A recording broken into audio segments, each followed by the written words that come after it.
Cause like he lied to my team and people about what he was trying to do, and it ended up being the whole thing. And I'm like, damn, like, and he really tried that with me, cause like I let him, like, the year prior to that, a lot of people figured out who he was because I let him on and he displayed a beautiful thing. And just ended up going left when he came back the second time. And I was like, oh yeah, I'm done with magicians. No more rabbits off the hat, none of that. I'm over it. Hell nah.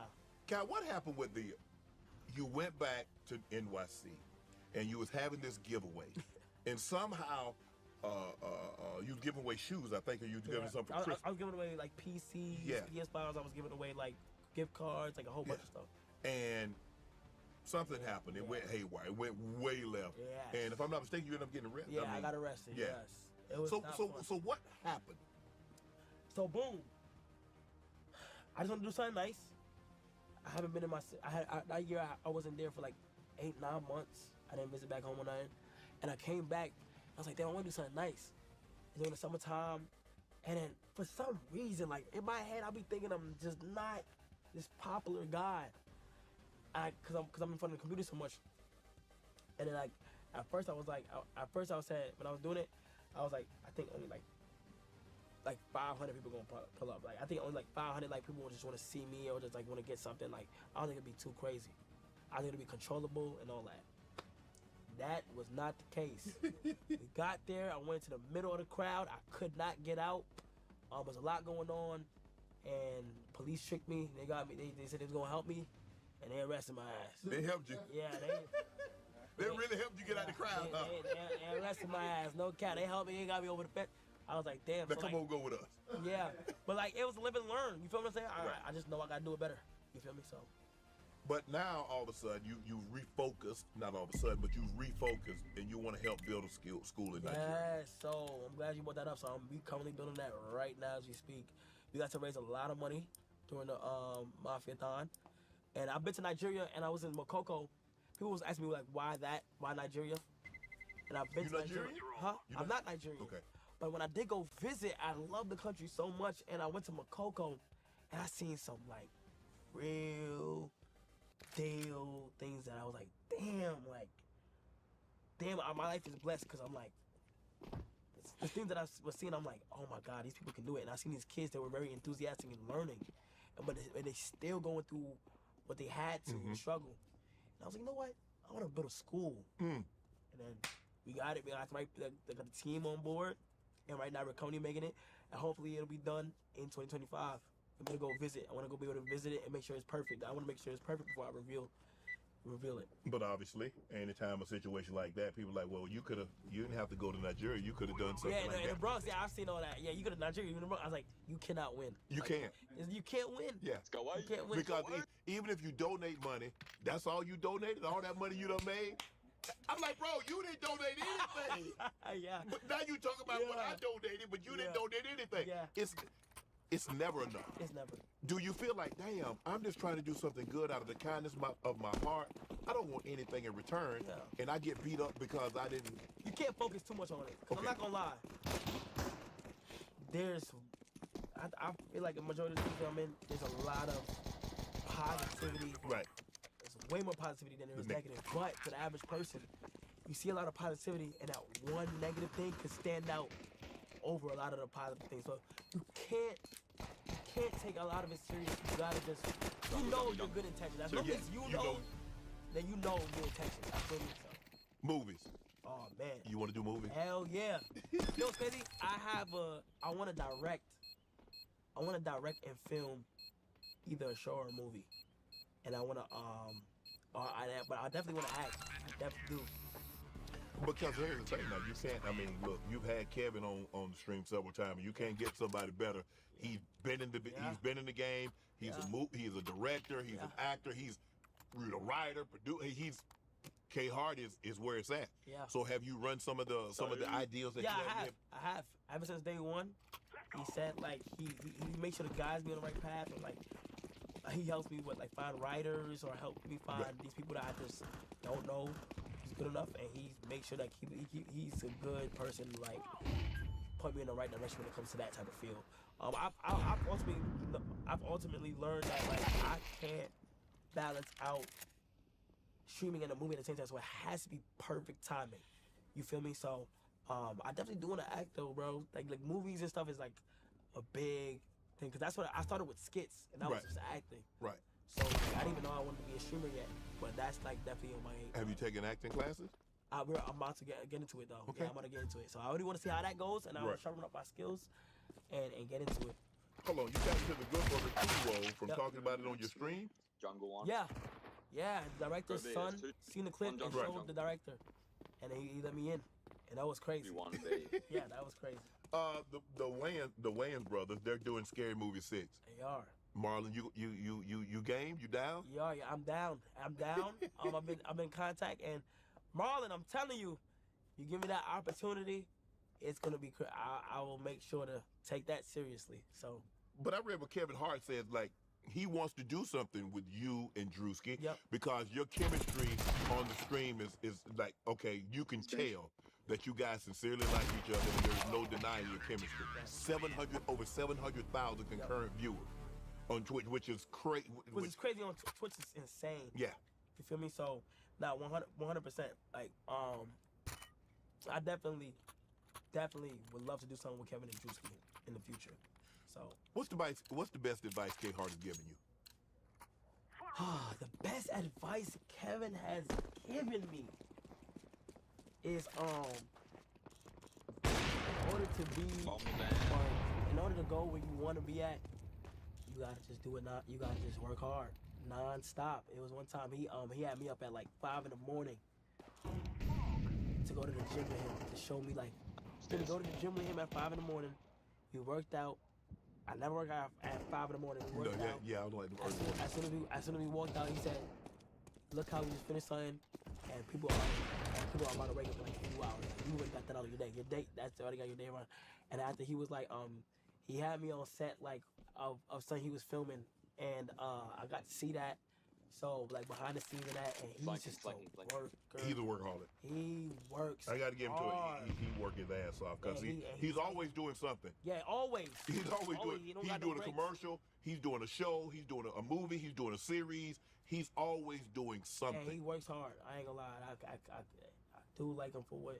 Kevin Hart said that he would like for you to play him in his biopic, but in order for you to play him, Kev ain't got no dreads. Hey, yo, I know, but I can't cut these off. He's bugging. Kevin is wild. Kevin, listen, I ain't gonna lie. That is, first of all, I'm honored that he would even say that. Yeah. That is insane. But like for me to play him, but he really don't got no locks. I'm not cutting my locks, bro. He got to do something. It got to be. But I mean, I don't. Who taller, you or Kev?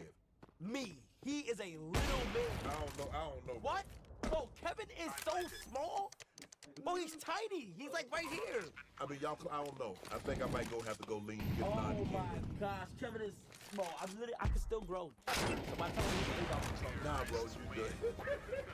He's literally so short, bro. Oh well, I tell you what. This is how we can solve it. Okay. 1-on-1 basketball. Who winning? He already did that. You beat him?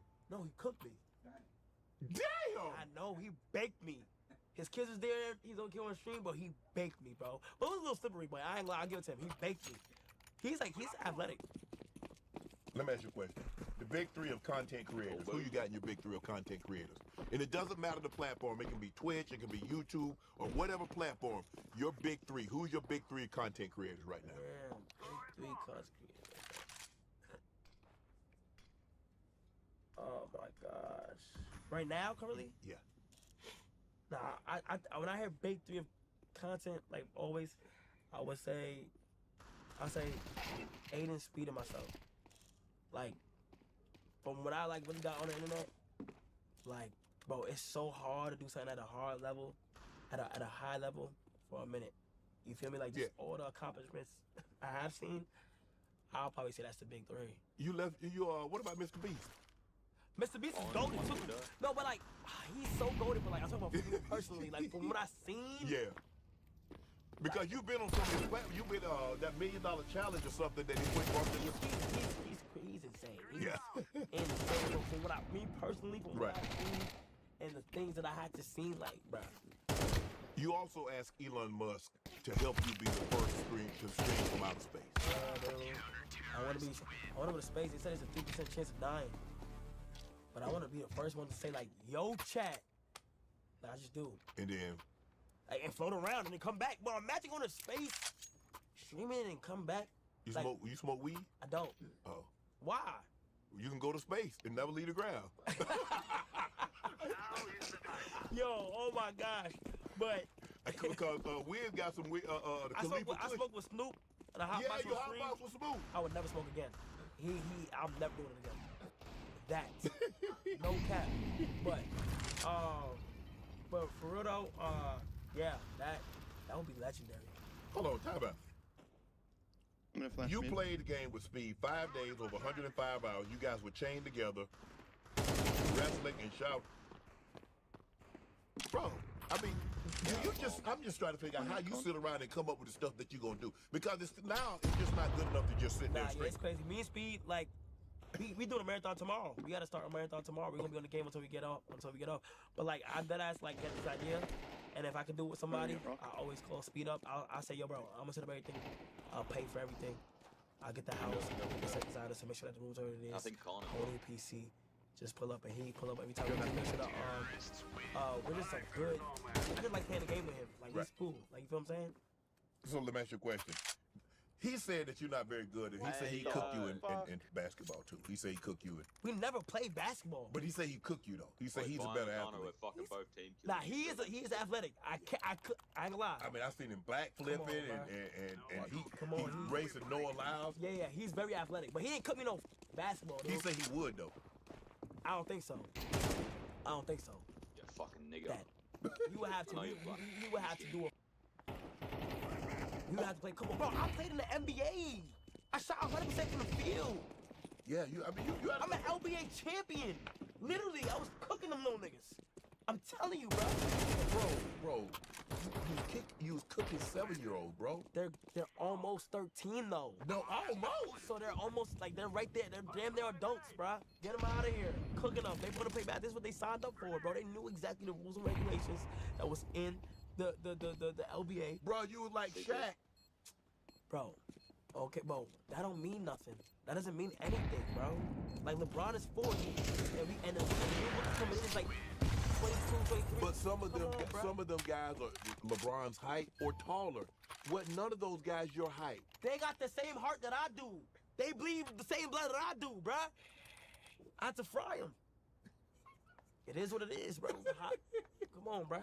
Let me ask you a question. How does it make you feel when you see Travis Hunter was one of the guys that first started doing your celebration that you like? Dude, that was crazy. I ain't gonna lie. And then you got NFL players doing it. Yeah, that's insane. Travis, like, he's like, so he's been watching AMP myself for like 2-3 years. And like, when I could come up with something on the stream and see it in the NFL, it's like, damn, that's fire. So, how do you let Kevin convince Kevin to let you hit him with pool? Oh, well, the only thing with Kevin that I really like is he be down with whatever. Right. He don't turn down nothing. He's like a little kid, like a grown little kid, and he don't turn down nothing. You know, I was. You remember this? We was having a discussion on about the dunk contest, right? On First Take, yeah. And we was talking about guys. You know, guys jumping over. Guy jumped over Taco Fall. Guy jumped over Shaq, and Jaylen Brown jumped over you. And I was like, bro. And what height did you say I was? You was sitting. First of all, you was sitting in a chair. What height did you say I was, bruh? You called me 3'1", 3'4", 3? 5'2". But when you sitting down, you half that. Bro, when I'm sitting down, I'm damn near like 5'5". Bro, you not 5'5" standing. Okay, what? So how tall am I standing? Maybe 5'4". No, I'm a lot taller. Oh, bro, you not. And we were just. How tall are you? 6'2". And so, man, I'm just calling you. I'm just here today to apologize because, you know, I mean, people took it. Thank you. All your apologizing. People took it out of context. Okay. Thank you, Coach. Appreciate you, Coach. Thank you, man.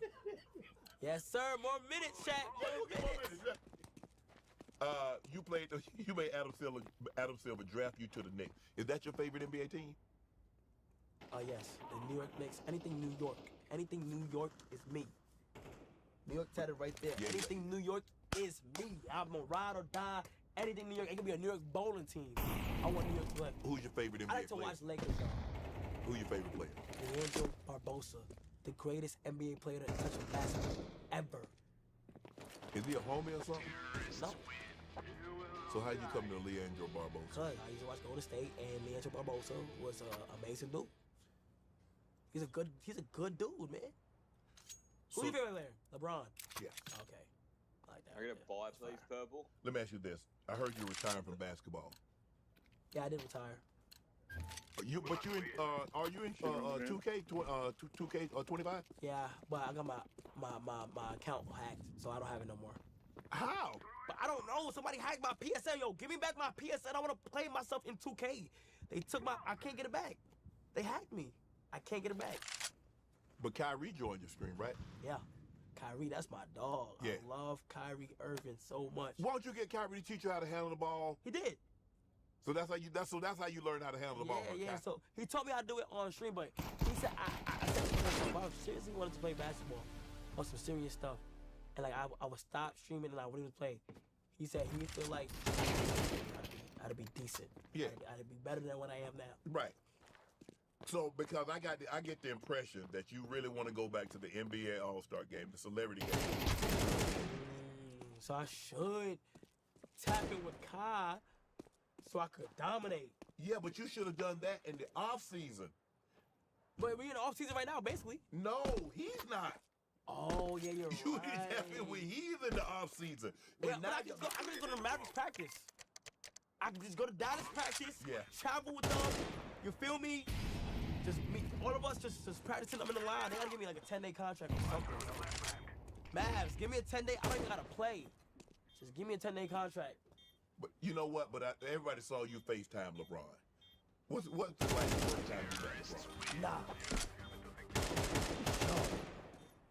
Yo, I ain't gonna lie, dude. Bro, when I first met LeBron, I walked into the Team USA building that they was at. This was in Vegas, right? Yeah, in Vegas. Yeah. And they be having the big buildings. I see Steph. Steph is such a cool dude. Yo, Yeah. Steph, what's going on, Steph? I see Anthony Edwards. I said, what's good, Anthony Edwards? I'm over here walking with Joel Embiid. He's saying he gonna cook me. I said, I'm not gonna, I will cook you. Boom. I see a whole bunch of flashes going off. They're taking the Team USA photos. Somebody tapped me. Yo, you wanna go meet LeBron? He's right there, you better take his photos. I said, do I? I go inside the thing. LeBron steps out. First of all, he just in his mode. He just getting ready. You know what I'm saying? I'm waiting patiently. I'm just waiting there. He over here taking his pictures with his basketball, like this. You know what I mean? Like this. You feel what I'm saying? Just chilling. Then his photographer pull out his thing. Yo, LeBron, Kyle want to meet you. He looked at me. I looked at him. His hand is huge. He said, "What's up, bro? I see everything that you're doing, and I love it. Keep being you. Keep doing what you do." I said, "LeBron, you know me?" Now I'm over here thinking like, "Yeah." I'm like, "Thank you, bro. I appreciate you. I'm good friends with Bryce and Bronny, and keep doing what you're doing, bro." He said, "No," he said, "For sure." And then we got a picture. He like, "You want a picture?" And a picture and everything, bro. I still can't believe that. It don't be hitting me. It be too fast, Right. Shannon. Like, damn. You know what I want to transition. I want to go back to rap. Give me your top 5 female rappers currently. To the rap game? Oh, no. Okay. Female. Currently. Females. Currently. Glow Waller right now. Okay. Go Glow. Artists or just rappers? Rappers. Yeah. Glorilla. Nicki Minaj. Oh, I should have started off with Nicki. Nicki! Okay. Nicki Minaj. Nicki. Glow. Glorilla. Who else do I like? Tina Snow. Yeah, on now. See, why you didn't do artists? Is Doechii count as rapping or no? Sure. We go through Doja. I do Doechii. 3. You got 2 more spots. What's her name? Oh my God. Lotto's good too. Okay. Big Mama. Why are you kicking me? Grania? Meg, Ice Spice, Sexy Red. You had Sexy Red? I'll put Sexy Red in there. She be turned. And me knowing her personally, she's a down-to-earth person. Okay. Yeah. I bump the guys, bro. I don't even bump. Okay, well, go give me your top. Nikki type too, though. Give me your top 5 That's guys. hard. That's hard. Now we'll go and get. Well, That's hard. We'll make it easy. I'm gonna go Drake. I'm gonna go A Boogie. This is my personal top 5. Okay. I'm gonna go. I've been liking Yachty. I've been liking Yachty recently. That's 3. Cardi's good. Playboy Cardi. Good on you, Sonic. He's pretty good. And I'm gonna throw in. Let's go mid. One more. I'm gonna throw in. Easy, no K-Dot, no Lil Baby, no Future. I ain't trying to, I'm throwing Travis. Travis Scott. Okay. Nah, Kendrick, I think there's a lot of phenomenal rappers out there. But like, in terms of like, 2 mid. warm up right now, yeah. I can't do it all time. My all time is ass. I can't do it all time. I'm not good with that, bro. Let me ask you this. Are streamers bigger than rappers? I don't know. Like, it's a lot of big rappers out there. I just think everybody's just big in their own lane. Are there anyone bigger than you right now in, say, Speed, say, Yeah, no, Aiden? there's a lot of big. No. It's like big. Yeah, streamers are not bigger than. Well, you can't do that. Like who you talking about? If there's a comparison. Rapper. So I mean, I guess Is the average streamer bigger than the average rapper? if I take the top 5 streamers, and you take the top 5 rappers, who do you think is bigger? Not rappers. Rappers are bigger? Yeah, right? Hell yeah. I feel like streaming just is starting. It's very new to the industry. I feel like streaming is very industry. Now we're talking about like based off a community loyal support base where like they ride and die for you on the internet. Streamers got it. Right. But like we talking about like the world and like really just trying. I mean, to, I think you got it like that because I don't think you can go anywhere in the world and people not know who you are. It surprised me. I don't know how Speed does it because it's like I get tired. Like I went to Nigeria, it was too crazy. I went to Paris, my leg almost came off and all that type of stuff. I went to Japan, it was crazy. But yeah, it's definitely insane. I want to travel more though. You know? Yeah. I asked Speed this, and I remember one time he was like, streaming, is it harder than a 9 to 5? 2 maybe. Is streaming harder than a 9 to 5? Yeah. Or am I going under? Probably under. Hell no. Streaming harder than a 9 to 5? Okay, let me give you my results on it, right? So like, Have you ever had another job other than streaming? No. Okay. Listen, let me tell you something, Shannon. Anybody who says that streaming is harder than 9 to 5 is an idiot. I work so hard on my stream. Right. It takes a lot of hard work. It takes a lot of hard planning. It takes a lot of you gotta be in front of a camera for One top mid. dozens of hours. Okay, I understand that. You feel me? It's hard. You feel what I'm saying? In terms of like the skill that I at least do it on, and some people do it on, it's hard. Right. But harder than a 9 to 5? You're talking about somebody that may not even want to be there. Right. I doing something you love. I love streaming. Yeah. It's like I think about it all the time. I treat it as if it's like a goddamn. It's a job, but you love it. Yeah, but I love it. The average 9 to 5 worker don't want to be there. Yeah, they ain't Don't love want to be there. Yeah. I remember I had to do something in the grocery store. I had to pack things, and I was like, damn, I don't want to be here. And like, man, and they had to find ways, and they're not even really getting paid. You get paid, and that shit's going straight to bills and taking care of the kids. Right. Bro, it's hard. Yeah. It's hard. Did you feel pressure to have Madam VP Kamala Harris on your pod after Aiden had President Trump on his? Did you feel pressure to have her on? No. I'm not good with. I don't understand politics too much. And Right. I don't know. So you're like, I ain't trying to get involved. I haven't educated myself or nothing, but nah, I wasn't pressured at all. I'm sitting here with you today, the day after Christmas. 5 years from now, sit down and have another interview. Where's Kai? Kai done went to space already. Kai has directed. Oh no, Kai did some movies. I'll probably say one mid. I probably say helping like a lot of the Con, content creators in con. the shooting world. I wanna be able to help them and like show them ropes. I like to play the role of like giving advice. And also still going hard. Right. Still going crazy. Bro, I love this shit. So like, I still want to do things that nobody has done before. Give me the best advice makes you sense, bro. received since you've been in this space. So over the last 4 years, some of the best advice. Let me guess, your Keep fucking God main, close. your main Keep God language first. is in fucking I say English. that's the best You're some advice dumb people European has ever recommended or me. Asian. Well, you're not Stay Indian, prayed right? up.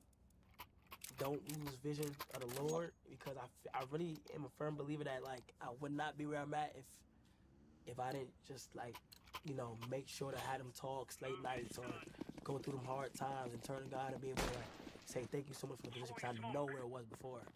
So that's probably the best thing, and not to get comfortable. Right. Don't get comfortable. Don't start getting lazy when it feels like you should the most. You just keep going. You got a tweet pin on Twitter. Never been embarrassed to wear the same fit twice. Never been embarrassed to have one pair of shoes. Never been embarrassed to sleep on the floor. Never been embarrassed to struggle. You gotta go through hard times before you live lavish. I know it's on its way, so I'm forever humble. That's facts. You wrote that, if I'm not mistaken, it was 2021. That's Flatterer. facts. What is that when you Sympathy for someone who does that. Anyone who could sell anything that's close to them like that, especially in a time of need, that's just fucked up. Excuse me. I always burp. I swear, whenever I start doing these, I just start burping. My son did the same thing to me. The thing that hurts the most is that the ring I had was the only thing I had left of my mother. I wouldn't have gotten more than $20 for it. It meant the world to me. Yeah, I mean, $20, that's no more than $20, so it could have been like 15, even 10. Yeah, that's sad. That's really sad. You know, these people, I mean, they get so... Just get a job. Really, just get a job. Go on OnlyFans, sell your dick or your pussy, whatever. Do that. Don't fucking steal things that are sentimental to other people. It's just fucked up.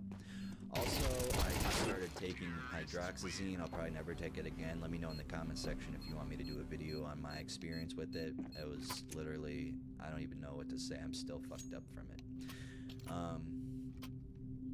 Alright. I basically stole my grandparents' car. I'd been in an accident and the insurance money I got went straight up my arm. They don't really drive anymore and had 2 cars, so I borrowed the older one.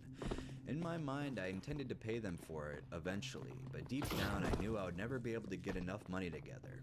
Thankfully, I got clean and was able to pay them for it. I lied about how much insurance money I got so no one ever found out about my addiction. And they just wrote off the extended borrowing as me being irresponsible and bad with money.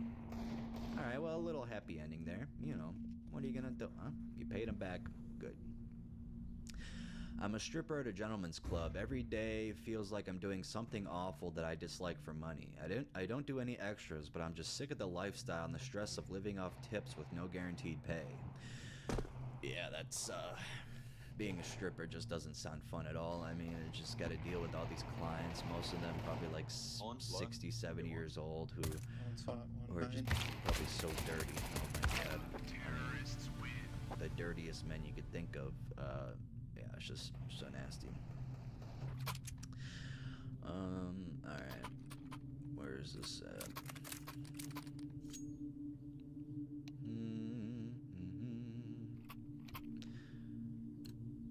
My grandfather died and left a shitload of coins forged in silver. I melted it all down and got about $900. My girlfriend left me with her kids I'd come to love, so I blew it all on heroin and probably almost died. I'm doing fine now. Still can't find love for the life of me, but I'm almost done with my computer science degree. Edit. When she left, she took all the kids. That's just a lot of horror stories on taking kids even though you love them, but gotta hear other sides of the story too. This is not your typical addict slash substance abuser story, I suppose, but I like to share anyway. I had a huge problem with drugs. My drug of choice was anything psychedelic. I inherited just over $20,000 worth of stock many years ago. In just under 2 years, I blew almost all of it on really good LSD. Wow. That's about the stupidest, lowest thing I ever did to feed my drug problem. I think what makes this truly frightening to me is that I got the LSD at amazing prices, and that I tripped that freaking often. I regret it because right now I could really use that 20K for actual important things. I mean, usually you hear people blowing that shit on heroin, you know, meth and stuff, but on acid, like, man, you gotta be doing acid way too much for that shit. I mean, acid is not, you can't do that often, dude. Like, your brain is gonna be fucked up. Now, don't come in the comment section saying it's safe, you know, just to do it every once in a while, but if you're doing that shit frequently, you're gonna have some problems later on in life, I'm telling you. Even problems in a couple of years, probably. So, you just gotta make a day of it, you gotta plan out the trip. I think that's better. But yeah, $20,000 nowadays, I'm sure that was what? Let's see what the inflation is now from 2012. Fucking old Sonic. See how much $20,000 is. Alright, we're on CPI inflation calculator. Alright, oh, that's weird. $20,000. Alright, 2012. Let's just do January 2012 and March 2012. Oh, we got April 2024. Oh, okay, well, I guess they don't do March or April yet. Let's do March. Alright, I thought it would be more than that, but that's not good either. $27,558.91. So $7,000 more. That's definitely a better price to have. Better amount to have. So yeah, that's great. I'm about to save this website. I'm gonna use this for later. Mark that shit. I had to go in and delete like most of my bookmarks. There's so much, like, I have stories saved in there and just a bunch of other crap. But it took a while to delete all those. I'm pretty sure my ex was sexually involved with a man for a brief period to get drugs. I know for 100% sure he was with an older woman. The guy I'm 95% sure on. Wait. Okay. I'm reading that, it just didn't make sense to me at first, but he's done some terrible things, stole a lot of money and his own son just to get drugs. If he couldn't find money, he would charm people. Damn good at it. Sociopath. If he feels entitled to something, he does most things. He'll just take it. If he knows you care for him, he will find the right thing to say to make you feel sorry for him, and people will give him money. I always have to warn people who might meet him or be around if I have to interact with him. He will be the most charming, funny, likable guy when you meet him, but eventually the real him comes out. Eventually they see it. It might be through his treatment of me or something he does to them. They are always blown away at how evil he can become. Yeah, it sounds like a borderline serial killer. You got a sociopath, psychopath, narcissist, ego man. Maybe he takes shrooms and go through ego death, but you know, maybe that's the drugs he was taking. You know, sometimes you do shrooms and your ego grows. That doesn't need to happen. Not me, but a guy that I work with. He is heavily addicted to Lortabs, and he has lost his entire top row of teeth because of it. It may be because of other drugs, but from what I know about him by knowing him for 6 years, it's all Lortabs. I've heard of Lortabs before. What? One top mid chair. Oh, hydrocodone acetaminophen. Alright, well, he stole all of his dad's pain meds after having several surgery and bought from other people. Recently he's been stealing money from the cash registers, making the safe short by at least $50 a week. So $50 a week, you gotta be stealing like 7 something a week, like 710, 715. What he's doing now for drugs is just plain ridiculous, and he should really think of getting some help. Since he works in the grill, he's purposely burned himself 4 times in the past 4 months and claimed them all as accidents. He dragged his arm across the grill and poured fryer acid on his arm and leg. He did all this for the insurance money, which would be wasted on Lortabs.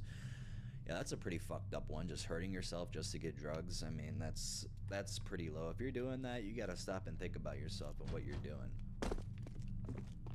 But yeah, that's not cool. Just stealing money with from anyone is just messed up, or just anything. Anything sentimental, like I said. Someone said this thread keeps drugs away from more teens than DARE program. That's true.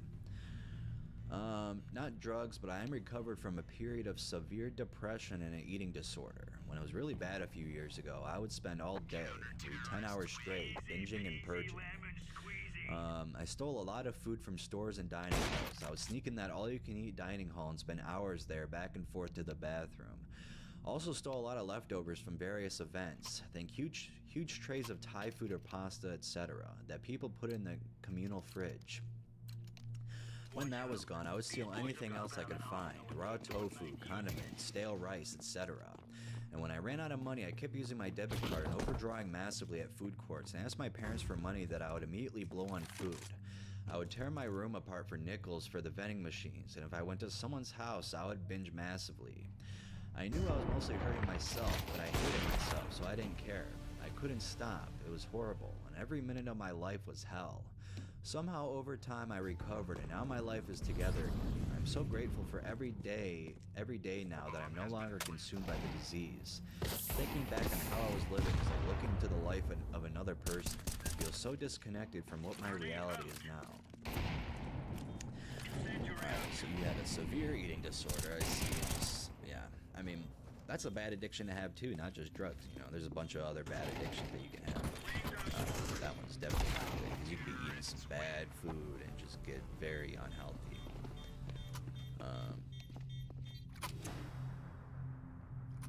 I stole around $100,000 from my girlfriend's grandfather and spent it all on oxys and heroin.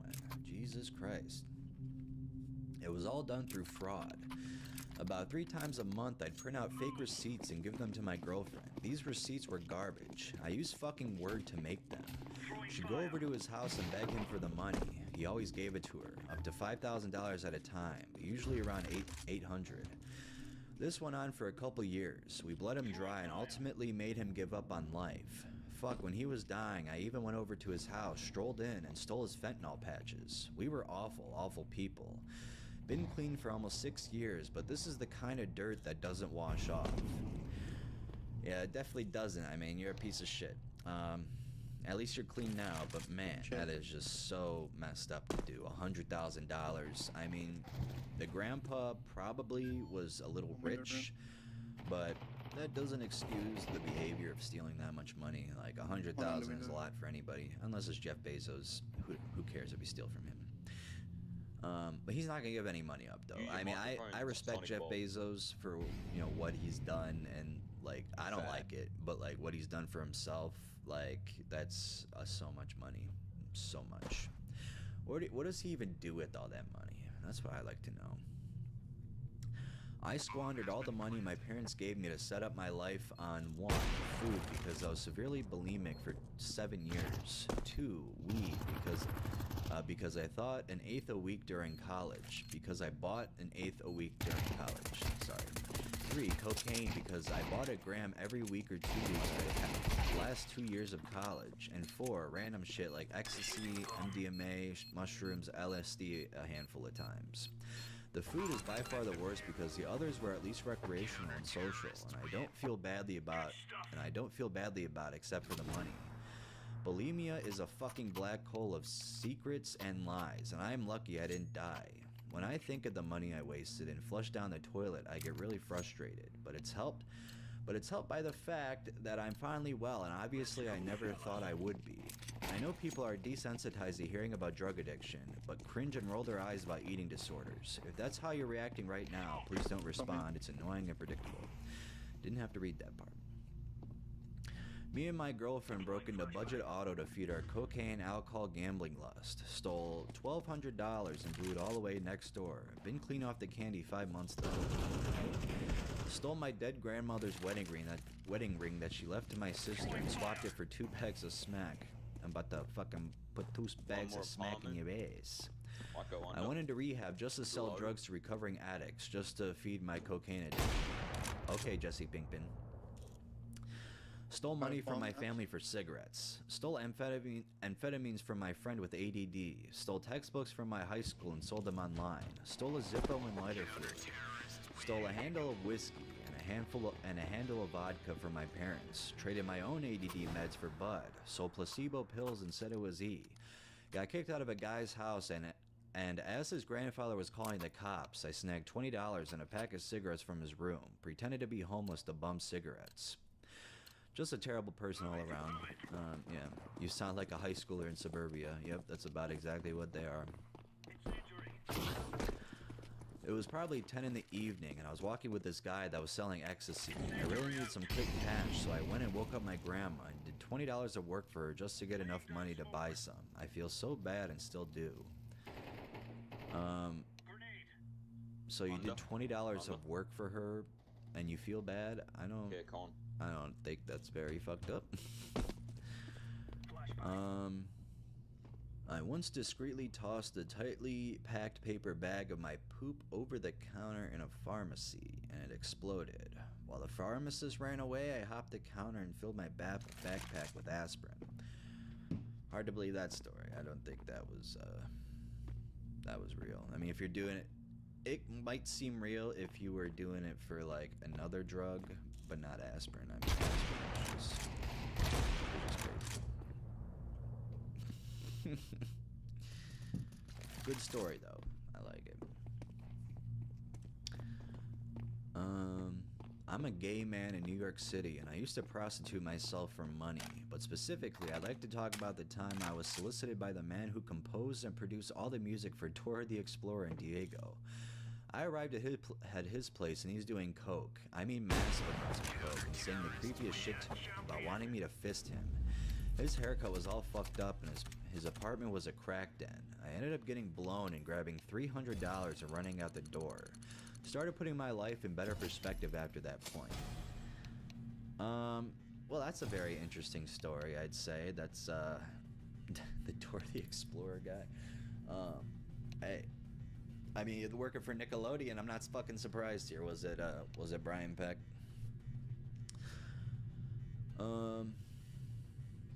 My roommate was blind in undergrad, and we usually have money lying around. He had no idea how much he had and would hand me a wad of cash and asked me to count it for him. Needless to say, I took some. Yeah, that's not very nice. There's some karma coming your way for that. I gently touched my friend's penis for a cigarette. I regret nothing. All right. Yeah, no. That someone had a Breaking Bad reference again. Sold car, 2 guitar amps, a Les Paul, and decided to go to college to be a pharmacist. Knowledge to synthesize, money to buy what I can't and don't want to synth. All in all, addiction can be a motivation. People forget that. All right. Well, I'm currently lying to my family and doctor to get Adderall. I've stolen from my best friend for money and drugs, and he has no idea. Every day I feel like I'm getting more and more worthless. Yeah, you are. No offense. I knew a kid in my high school who sucked a dog's dick for coke.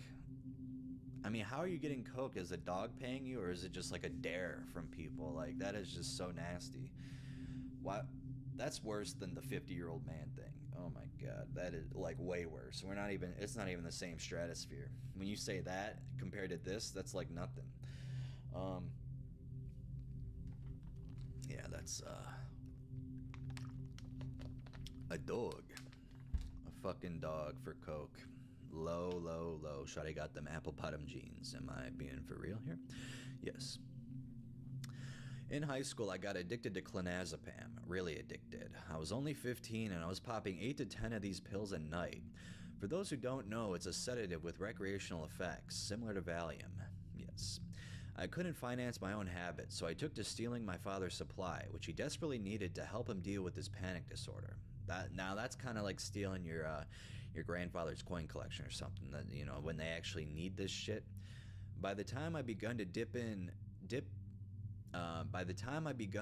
into his supply, his panic attacks were getting really bad. So much so that he had to begin working from home. But here's the kicker.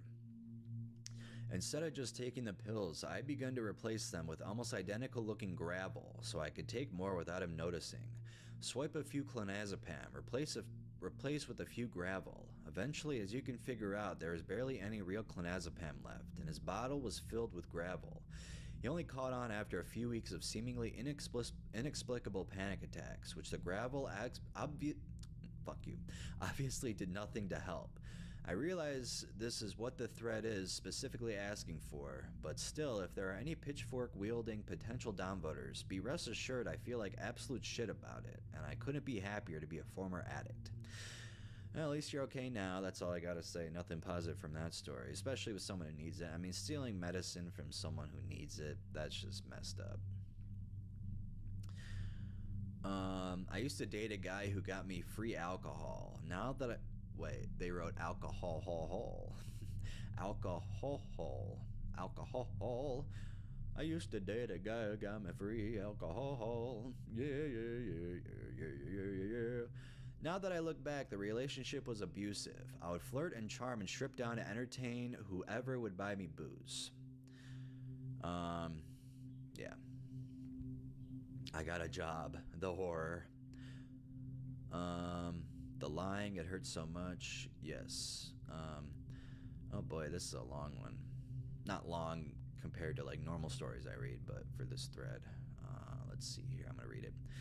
A childhood friend of mine has been in a committed relationship with the guy I was friends with in high school. They were both into pills and sort of perpetuated the addiction for each other. Initially, you only heard they were doing perks together, but you couldn't really tell. Then the stealing and the lies began, as it seems to happen this way. Fast forward 2 years, the girl is pregnant, happily posting about it on Facebook, talking about how she and her boyfriend are so happy. This was after he basically pimped her out to other men for free drugs, encouraged her to work at a strip club, etc. She's posting pictures of ultrasounds and happy coupley pictures of her and her boyfriend. She plans to get off the perks. She had been pimped out by her boyfriend. She was having sex with a married 50-year-old man on the regular. This man impregnated her. My friend convinces her boyfriend if it's his kid, the old man paid for an abortion, and my friend announces she had a miscarriage. She had moved in with this 50-year-old man recently and has moved on to dope. She still has sex with him. His wife knows. She sells, his wife knows? Oh, okay, never mind. She sells the 50-year-old man's pills for heroin, and he forbids her from seeing her boyfriend. Oh, and before this, she, her boyfriend, and their friend stole $4,500 and 2 ounces of weed from their very good friend. Shit is very, very, very fucked up. I can't say I actually call this girl my friend these days, but she was one of the best back in the day. She was a wonderful person, and it honestly hurts my heart to see how she is these days. Her life could become a movie or a book, a classic tale of good girl taken away by drugs. That's definitely.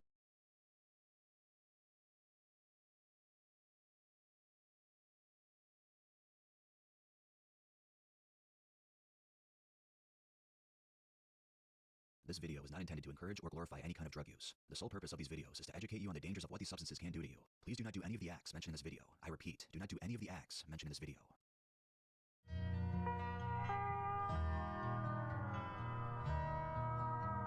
Hello.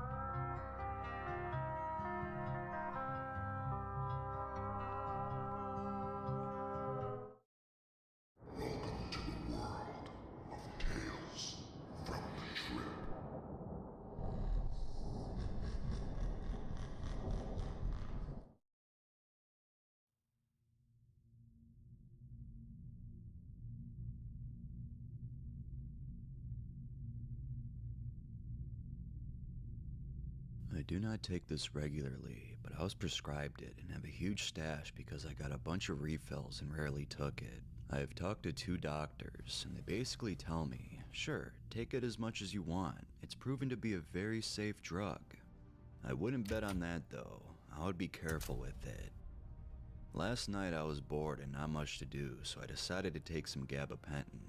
I took 900 milligrams at first, and then about 15 minutes later, 900 milligrams again. I was alone, maybe not the best idea now that I look back on it. I was just chilling watching Netflix, and I felt the buzz come on. Pain was blocked, and my arms and legs felt quite numb when I scratched them. I barely felt it. I started to get the usual marijuana-like feeling of improved concentration and slight mood lift, which is my favorite part of the drug. Also, the show I was watching seemed more interesting. Well, it was all good for like a couple hours, but then, all of a sudden, everything changed. I got a feeling like the show was incredibly stupid, which it is of course, and I got a little angry. Then I left the show and looked at other shows, and they all seemed incredibly stupid. Then I noticed that my hands were sweating heavily on the remote, and then I started to trip out mentally, big time. Every show that I was looking at seemed to be evil or in some way menacing towards me. I immediately turned off the TV and got up. Hands and feet were sweating profusely. I was very shaky and it was hard to stand. All my muscles were tensed up. Started having really bad thoughts, such as on a bad acid trip. I tried to change my thoughts to positive, and it did help a lot, but not enough. I started pacing around incessantly, and this went on for the next 5 hours. I couldn't walk straight or in a natural fashion. In fact, I felt like a toddler taking his first steps or something. Balance was way off. I passed my closet and out of the corner of my eye saw a skateboard I had just bought, which has a menacing design with black background with evil looking skulls coming out of it, and it freaked me out. I was freaked out for like a minute, and then I had to go back and close the closet door so I could not see that again while pacing around because I felt like I might lose my mind if I did. When I closed the door, I had to cover my eyes because I feared to see it again. The pacing became worse and worse. Despite the painkiller effects, I felt a ton of stiffness and tension in my body, so I started lifting weights, doing squats, push-ups, etc. At one point was jumping, and when I was jumping, I had the thought that I can jump, just like I was a little kid doing it for the first time. It was bizarre. My stomach was very messed up the whole time, as it has been for about 14 hours now. I think the feeling in my stomach was affecting my experience tremendously. The whole time I was pacing around, I had to drink water. I must have drank 3 gallons or so. It was hard to get down because my breathing was off, and I nearly choked on the water several times. During this whole pacing incident, I should have mentioned earlier, it felt difficult to breathe. Every other breath was a huge sigh. I don't know if it was anxiety or respiratory depression, but I got the feeling it was both. But it felt quite hard to breathe, and that was pretty disturbing. I had to try and tell myself positive thoughts throughout because I felt like I might lose my sanity otherwise. I got very dizzy, and when I leaned forward a couple times, I felt the blood rush to my head and I nearly went unconscious. It was basically almost exactly like a bad acid trip. Some other bizarre things happened. My hearing was amplified times 10. When I poured the water in my cup, it was incredibly loud. My refrigerator noise started bothering me so badly, I had to unplug it. I would like to mention some things that were quite positive about this nonetheless. The first couple hours were enjoyable. I had absolutely no desire to smoke cigarettes or drink beer on the substance. I had quite a few epiphanies about my life during the tripping balls part. Once it started to wear off, I had sex and it was incredible. Orgasm was amazing. I had a ton of energy still, so then I went to the gym and was able to do intense cardio for over 3 hours straight without getting tired. My stomach still hurts bad from this though. I don't think I had a drug interaction, but I did take in a leave a couple hours earlier.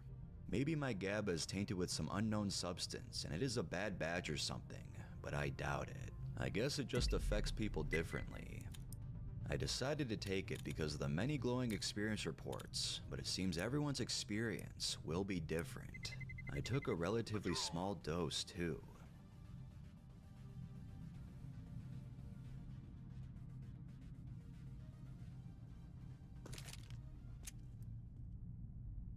I was prescribed gabapentin for nerve pain earlier last year, and over time my dosage increased to the point where I was taking 2 800 milligram pills 3 times a day.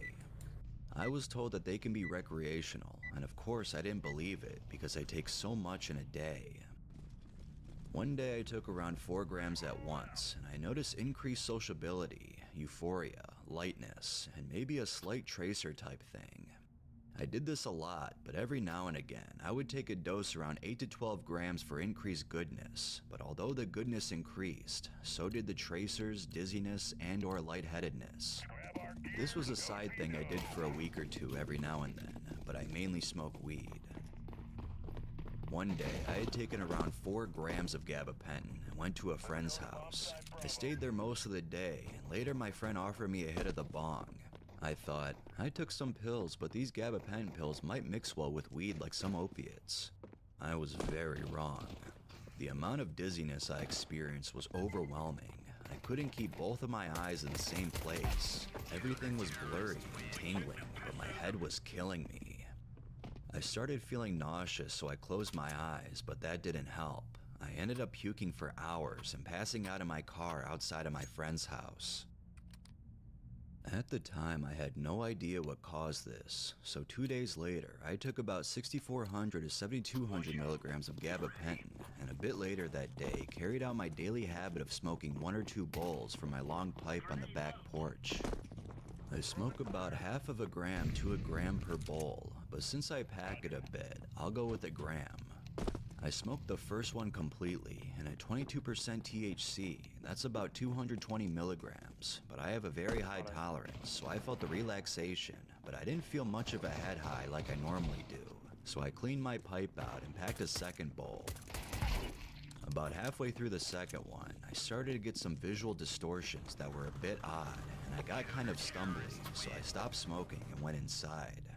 I got to my bedroom, plugged my phone up, and put my headphones on. And when I looked at my phone, everything was super blurry and streaky. It immediately made my head hurt, and I went to try and focus harder, and my eyes felt like they weren't even under my control.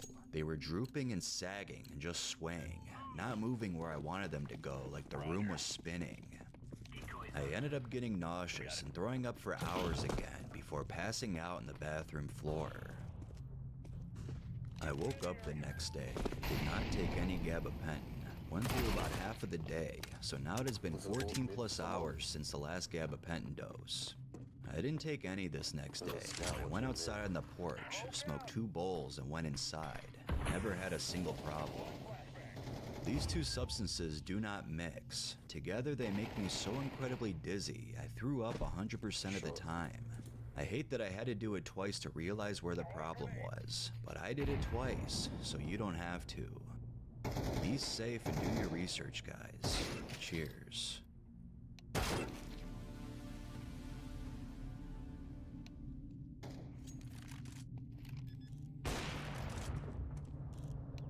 I was on gabapentin for a while for nerve pain, and it didn't help me at all. I do see it helping some people in here, so I want to urge some caution if you already have low mental health. I had no idea how bad my mental health had gotten until recently coming off of gabapentin. I feel normal again, but I was in a very dark place and had a number of mental breakdowns while taking it. The pain also seemed much less manageable to me than it does now that I am not taking it. I wasn't able to think clearly at all. I knew that beginning the drug, there may be some mental health side effects, so I try to watch for them.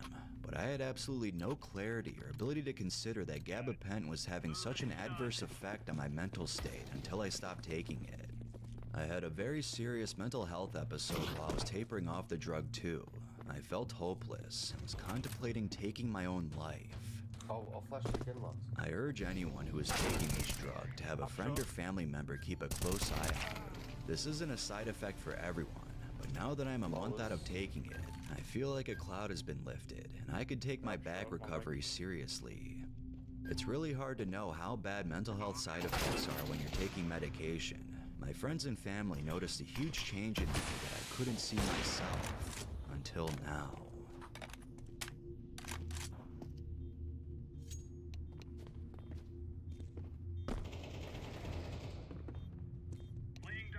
I used to sell this stuff, Granted, the trip it sends me on is very fun. I'm very focused, very happy, full of energy.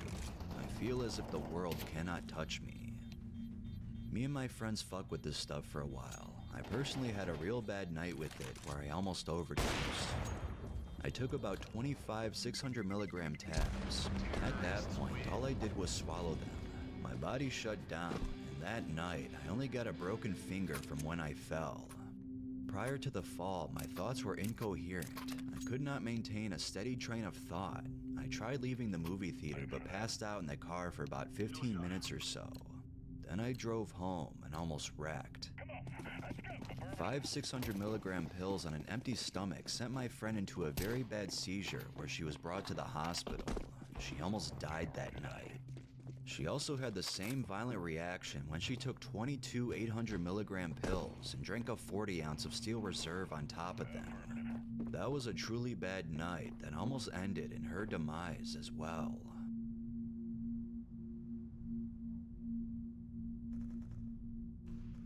Where? I no call out though, apparently.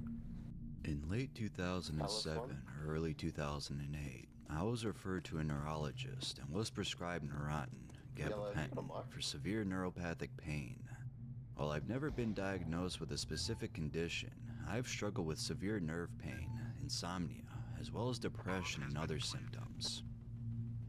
When I started Neurontin, they had tried about 8 other meds on me over the years: Cymbalta, Effexor, Elavil, and others, both to help with the depression, nerve pain, anxiety, and everything else. Nothing worked. The doctor suggested gabapentin. I was desperate and at the time thought it was a relatively safe medication. Immediately, I noticed an improvement in my nerve pain and I continued to take it. At first, the doctor started me on one 300 milligram dosage, and I was on one 1 milligram dose of tenazidine daily for my muscle spasms as well.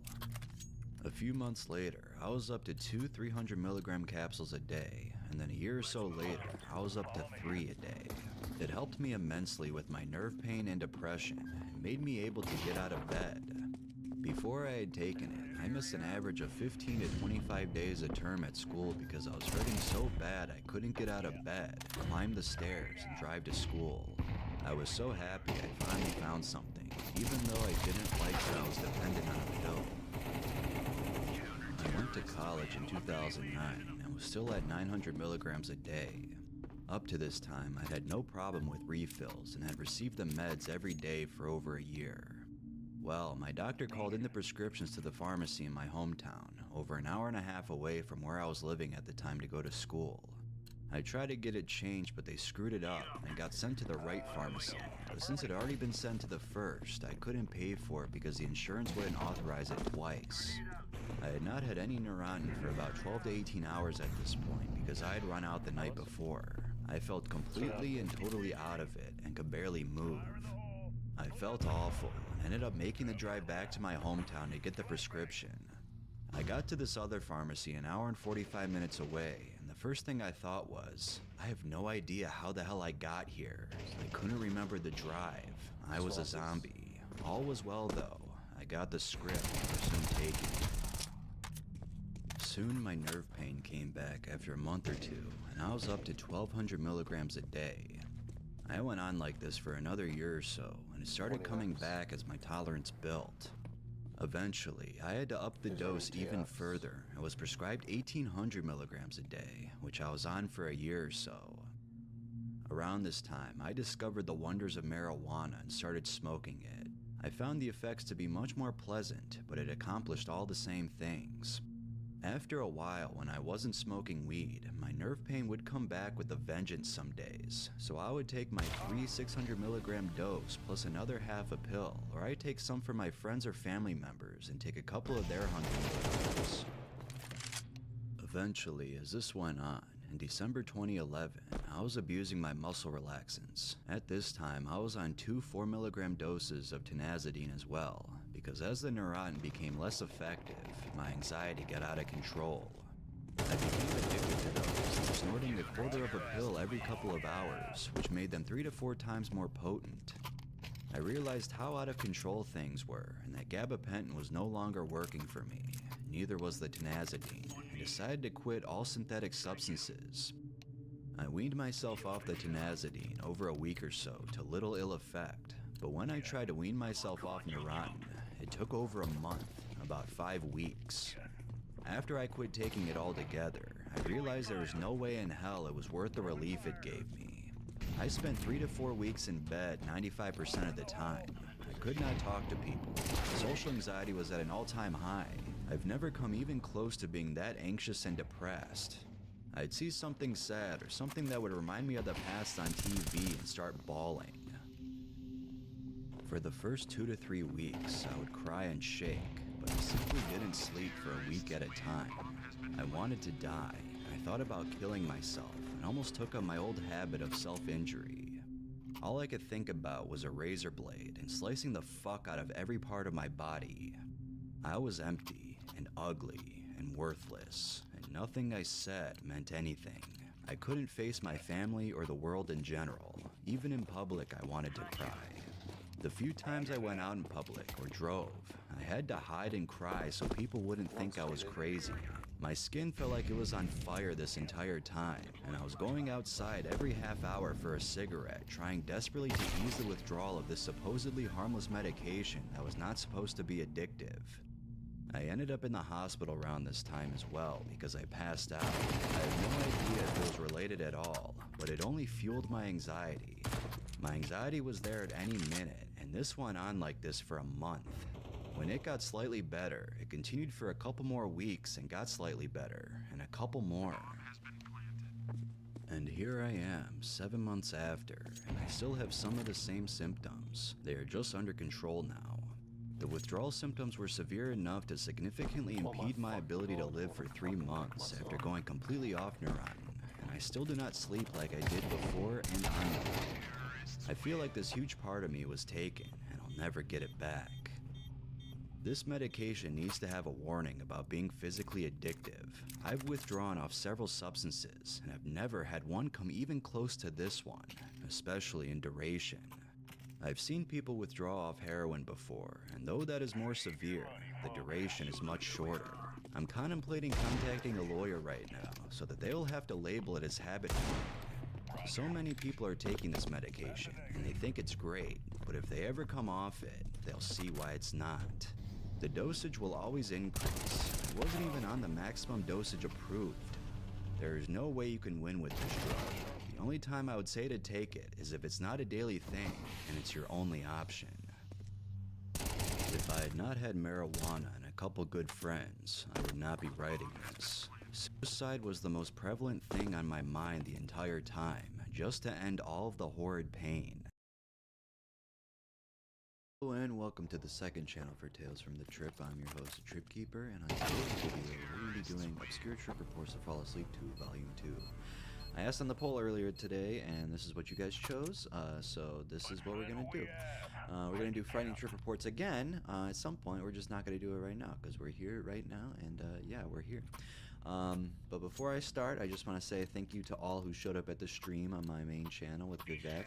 That was a good time, good 2.5 hour talk.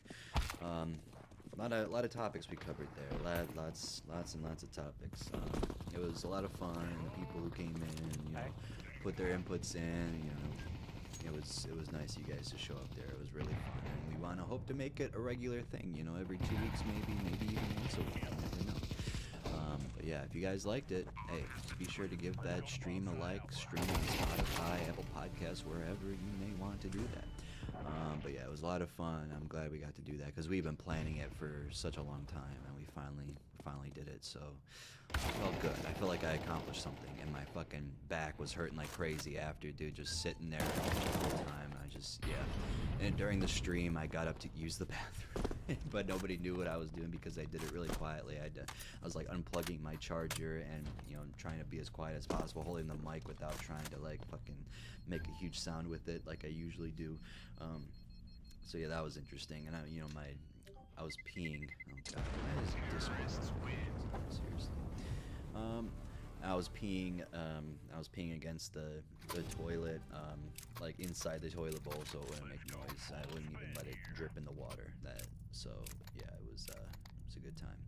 But anyways, before I sidetrack even more, let's get into these stories. I have a couple stories here selected, a mix of ones that were featured on my Reddit community and ones that were on Arrowhead. I think I got one Arrowhead report, so yeah, just one. But like last time, we're gonna be doing a, like summarizing what the drug is, since most of you probably don't know what it is, and maybe I don't know what it is. Now, most of these I've heard of, but hey, there's a lot of stuff that we gotta learn about here. Now, the first story we're reading today is 4-MeO-DMT. Now, you guys probably know 5-MeO-DMT. I thought 4-MeO-DMT was a joke the first time I saw it, but it's actually real. So it's just funny to see that, because you hear 5-MeO-DMT all the time. And you're like, there's a 4? Yeah.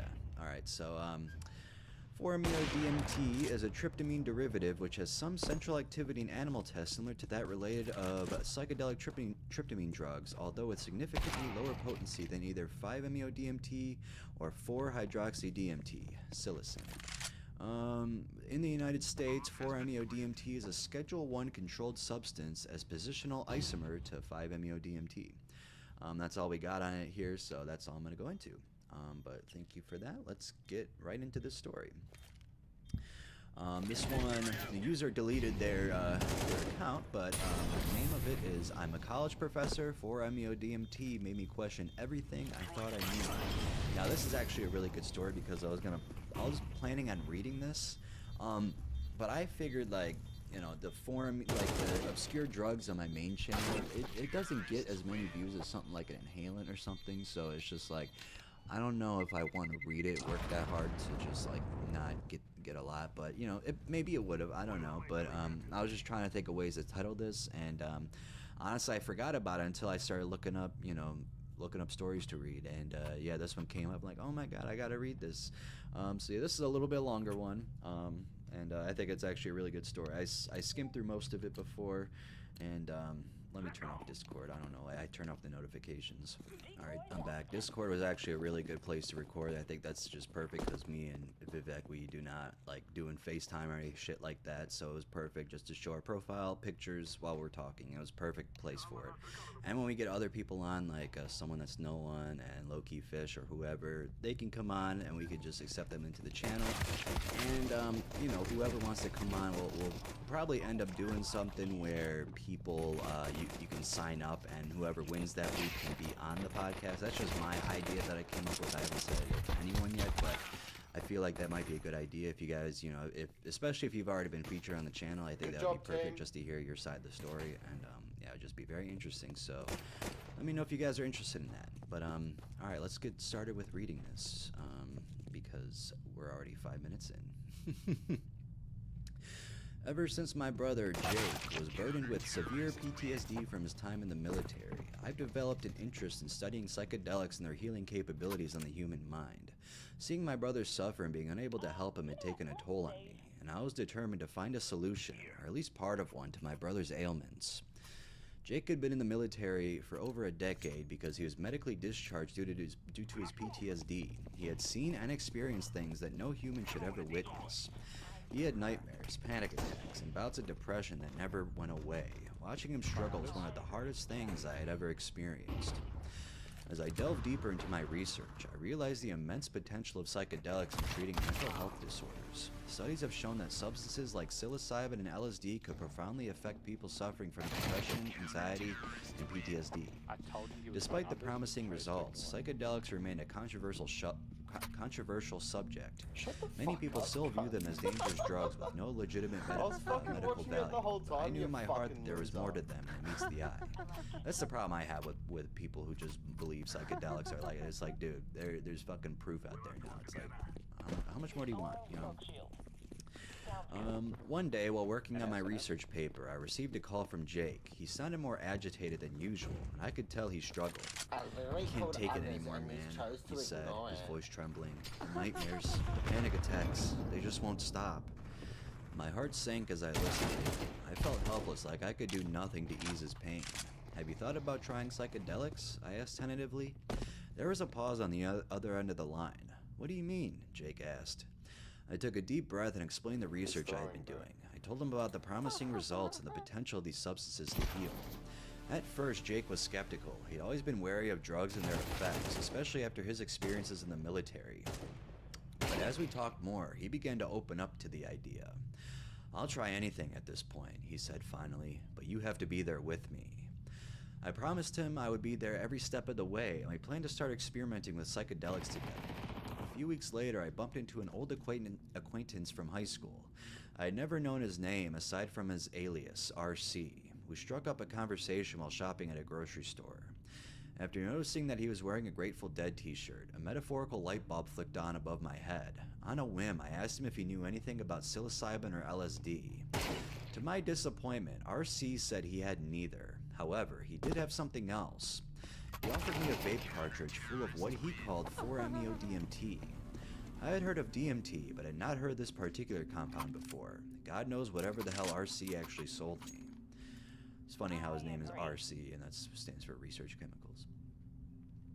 Curiosity got to the best of me, and later that night I went to RC's house to purchase the cartridge. I pulled up to RC's residence a little after 10 p.m. His trailer was located on the banks of the Ohio River, and it looked like it had seen better days. As I stepped out of my car, I couldn't help but notice the smell of fish and stagnant water. I hesitated momentarily, wondering if I had made the right decision to come here. My curiosity had gotten the best of me. RC greeted me at the door with a wide grin, inviting me inside. The trailer was a mess, to say the least. Half-eaten pizza, dirty dishes, and suspiciously crusty-looking socks littered the floor. I saw a family of cockroaches scurry across the filthy countertop. I couldn't help but feel a little uneasy. I was out of place. Could you imagine tripping at this place? Oh my god, that would be an instant panic attack right there. As RC began to give me basic instructions on how to use the vape cartridge, I couldn't help but think that I should have declined his offer. But then I thought of Jake. I thought of my research. This might be the biggest tragedy of all. I reached into my pocket and proceeded to pull out $50 fucking dollars. To tell you the truth, I've got no clue what the typical street value would be for something like it. But I wasn't in the bargaining mood. Roach-infested trailers force our hands in life sometimes. He flashed a big smile. "Hit it 3 times, no more, no less," RC said as he handed me the cartridge. "And make sure you're in a comfortable space. This stuff can be intense." I nodded, feeling a knot form in my stomach, but simultaneously I couldn't shake off the hope building inside me. This could be the breakthrough that my research has been leading up to. Maybe this was the key to unlocking the secrets of the human mind and helping my brother recover. As I left RC's trailer and got into my car, I couldn't help but feel a sense of urgency. I needed to know if it held answers I was searching for. I decided to try it alone first. Despite these doubts and fears, I knew I had to endure it, for the sake of my research and, more importantly, for the sake of my brother. I had to try the substance and see where it led me. I arrived home 30 or so minutes later, with my brother out of town for a few days. I couldn't experiment with him until he returned, but the excitement of trying the 4-MeO-DMT was too much to resist. I had to know what kind of effects it would have on me, or whether it had the potential to heal my brother's PTSD. I set up a comfortable space in my living room, lighting some candles and putting on some soothing music. My cat, Martin, runs over to me playfully and sits on my lap. Taking a deep breath, I loaded the vape cartridge with the 4-MeO-DMT and hit it 3 times, just as RC had instructed. Take a sip of water here really quickly. I recommend drinking water, guys. Always drink water. Very good for you. Alright. After trying vaping for the first time, I didn't feel much with the initial hit, which was to be expected. However, the second hit was much stronger and harsher on my taste buds, causing me to cough. Despite my hesitations, I decided to take a third hit, which burned my throat and made my eyes water. However, as I exhaled, I felt an incredible warmth rush through me, and the room around me transformed. The music became distorted, and the candles cast eerie shadows as I felt weightless and as if I were floating in space. My perception of reality shifted as shapes and colors became incredibly vivid and alive. Did you wake up on the wrong side of the bed today, bro? I feel my body is blending into the universe, and I can't discern where I end and where the world begins. I'm surrounded by a flood of light and sound, and I can sense the energy coursing through every part of me. The music that lulled me to peace now transforms into a jarring noise, but it doesn't bother me. In fact, it feels like it's part of my being, flowing through me like a river. My sight is incredibly vivid, almost overwhelming. The colors are more vibrant and the shapes are more defined than anything I've ever seen. It's as if I've been gifted with a new way of seeing, allowing me to perceive the world in a way that I never imagined. This moment is the most captivating and awe-inspiring experience of my entire existence. It's as if I've been granted access to a secret that only a select few are aware of, and I'm seeing things that most people will never witness. As I looked around the room, I recognized everything, but it felt like it belonged to someone else. Gradually, I started to lose my sense of self, and reality felt distant. I now understand that I was experiencing ego death. I felt a combination of excitement and fear, as if I was observing myself from a distance. The world around me appeared distorted and transformed in ways I couldn't imagine, and I felt weightless in a realm of limitless possibilities. As I gazed around the room, I was captivated by the surreal colors and shapes that surrounded me. It was like experiencing a visual symphony of impossible beauty that left me feeling alive and present in the moment. However, a sudden chill ran down my spine and I felt uneasy, as if someone or something was watching me. I tried to dismiss it as paranoia, but my eyes were drawn to a hairless entity in the corner.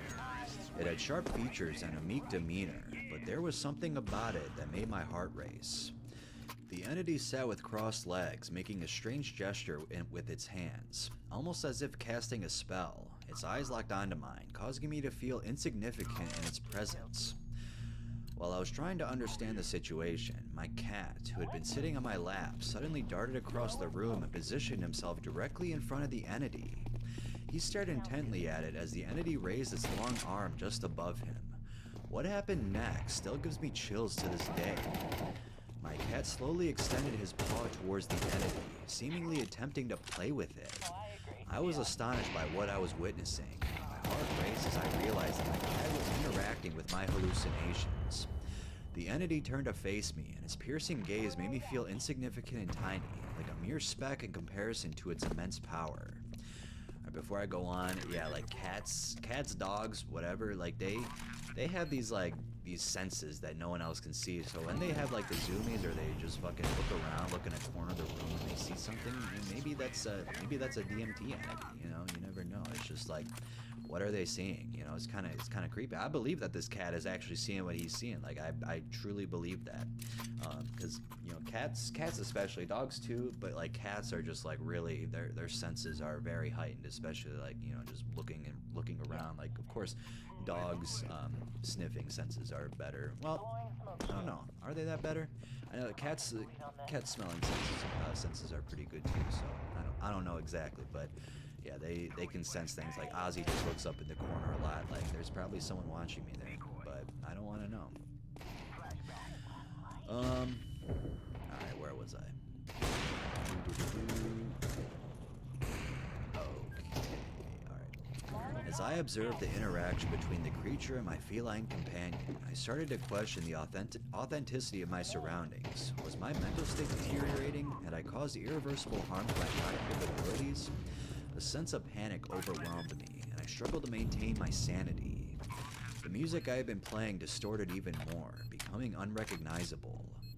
The creature continued to play with my cat while its voice echoed in my mind, speaking in an unknown language. It felt like a nightmare, and I longed to wake up from it. Despite my efforts, I couldn't shake the feeling that everything was real. The entity appeared to be scrutinizing me, analyzing every thought and emotion I had. My body shook uncontrollably as the drugs began to wear off. The entity disappeared first, followed by the other hallucinations one by one until I was left alone in my living room. I slowly came to my senses and realized that I was on the floor. Getting up felt daunting, and my limbs felt foreign to me, as if they weren't my own. I walked unsteadily to the refrigerator, feeling scared, confused, and amazed. After pouring a glass of water, I focused on my breathing and tried to organize my thoughts. Everything seemed different. It was as if the drugs had unlocked a hidden part of my brain and altered my perception of reality. Standing in the dimly lit living room, I felt overwhelmed by the weight of what I had just experienced. It didn't feel like a normal hallucination because it was too vivid and too real. My mind raced as I tried to comprehend what had just occurred. It felt too intense, too genuine. To escape the bright light, I switched off the overhead light and left only the flickering candles. Then I turned to my cat, who was still pawing in the air in the corner. It was as if he was trying to reach something that wasn't there. Great story. I mean, that was probably one of my favorite stories I think I've ever read for this channel, at least. Yeah, that was crazy. What did you guys think about that? I think I chose the right first story for this video to get you guys hooked in. That was definitely something, guys. Like that's one of the main reasons why I want to do DMT, because I just feel like it will show us what's really out there. And I was talking with Vivek on the stream, like, you know, DMT, when you smoke it, your brain just lets go. You know, your brain lets go of it. But like when you're sober and stuff, or when you're not doing psychedelics, you know, your brain is not focusing on what is really out there. And these psychedelics, these drugs make you examine it more clearly because your brain is focusing on it. But when you're sober, you don't need to worry about it because you don't need to know. Like, you don't need to know what's happening around you. Yeah, that's just how I feel. I don't know if anyone else believes that, but that's just me. When you just get too introspective, sometimes you just have these thoughts that race through your head at all times, and yeah. But yeah, that was a wonderful story. I really liked that story. That was really good. It ended well, but I would like to know what happened to the brother, because that was something. Let's see if anyone commented about it. No. Okay. Yeah, maybe it wasn't even 4-MeO-DMT. Maybe it could have been just regular DMT. But I've never done 4-MeO-DMT, so I wouldn't know. But could have just been a regular DMT card. But yeah, well, we're gonna go with it's 4-MeO-DMT though. We're gonna trust the trailer park guy. But yeah, let's move on to the next story. Now this next one is Allad, or is it Allad or Allad? Like I don't know. I'm just gonna call it Allad because that's how I always been pronouncing it. So yeah, let's read this summary for Allad. Allad is a novel psychedelic substance of the lysergamide class. Now I thought it was lysergamide, but I looked up the pronunciation. That's all I could find were lysergamide, so I'm gonna go with that. Allad is chemically similar to LSD and has similar mechanism of action, working primarily by binding to serotonin receptors in the brain. Allad was first investigated in 1984 by Andrew J. Hoffman and David Nichols as part of a series of LSD analogs, which also included Ethlad and Prolad.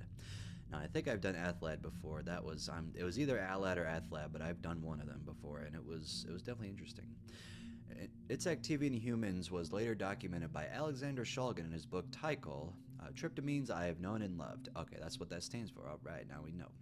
In which it is described as one of the several very potent compounds in a large series of nor-LSD analogs. In 2013, Allad appeared for sale on the research chemical market, where it has been commonly marketed alongside lysergamides such as 1,P-LSD, ALD52, and Ethlad as a legal gray market alternative to LSD. User reports describe the effects of Allad as similar to those of LSD with some subtle differences. It is thought to either be equally or moderately less potent than LSD itself, with an active dose reported at between 75 and 150 micrograms. It is often described as being more visually oriented but with a less introspective headspace. It also has a moderately shorter duration and is generally considered to be a less anxiety-provoking and challenging version of LSD. Alright, interesting. Now we know. Alright, let's go to the Arrowwood report. This is called Uh-Oh, I Licked the Scale. You're damn right, that's an uh-oh. Alright, Ozzy, please, can you just get out of here, please? Alright, what does this say? Alright, so this person, I think they might have labeled it as acid, but Arrowwood changed it to Allad, but that's what this says, so we'll see. During my high school days, I took a lot of different drugs, now 21 years old. I was used to taking 10 to 15 hits of LSD tabs. I was also involved in the RC scene for some time, and bought lots of different chemicals from several different clear-net and dark-net vendors. I had ordered 10 milligrams of crystalline Allad. Okay, well, they said it. I planned on weighing out half and then dissolving it in alcohol and dropping it on candy. At the time, I had a job at Bilo. It was early July. We were on summer break. I had a P.O. box downtown 7 miles from my house. I woke up that morning and got my buddy to ride bikes with me there and back to pick up the Alad. That day here in Charleston, South Carolina, the heat index was over 100 degrees Fahrenheit. Oh my god, that is fucking terrible. I hadn't eaten anything that morning and had maybe drank a glass of water, and I was not planning on doing any of the Alad that day. Yeah, good idea not to. It just sounds like a terrible, terrible time to do it. Right as I got home, I went to work, making the room dark so that I could lay the acid. It was also very humid, 70% plus. It was taking very long to register on the scale, and it started to degrade and turn a brownish-black color at one end of the small pile. Right as it was going bad, it showed 5 milligrams. Without hesitation, I licked it off the scale, thinking that it was a good idea not to let it go to waste. I started freaking out because I have to work, and I immediately feel the G-forces and nausea associated with blasting off. So I grabbed my Arizona green tea and head outside to puke. I puked a little yellow in the bushes, and when I looked up, each tip of the blade of grass formed a grid-like pattern, and it was moving and rippling like waves. I head inside and tell my mom I think I was having a heat stroke. I was getting very hot because of heat exhaustion, dehydration, and overdose. After 15 minutes from licking the scale, I was seeing different light spectrums associated with natural gases in the air. It was like multicolor cloud vision, like looking through multiple lenses. I threw up some more, but this time it was swirls and tracers. Oh boy. I began thinking I was going to die at this point, and I realized I was having a heat stroke, but I was so high that I would forget I was dying and trip out running around the house screaming and bouncing up and down in the mirror laughing. So my parents, God bless them, told me to put on a shirt and get my shoes so we can go to the ER. So I ran upstairs and grabbed my Arizona shoes and shirt, and I spilt my Arizona and poured colors all down the steps. Your Arizona shoes and shirt? You really must love Arizona. Or are you saying Arizona, comma, shoes, comma, and shirt? I don't know. There's no commas. I was hearing a riot outside. I could smell gunpowder, oil burning. I can hear fire trucks and ambulance sirens, and I thought we were going to mob in the street. As I walk out the door with my parents, there are 3 fire trucks and an ambulance or 2 in the front yard. Then there are small toy trucks and ambulances driving in circles around life-size ones. Standing in front of these trucks were humanoid beings with blank white faces. They wanted me to come with them, but my brother showed up in a grand hallucination and told me to stay with my parents and everything was going to be alright. Everything looked like Looney Tunes as I got into the car and we took off.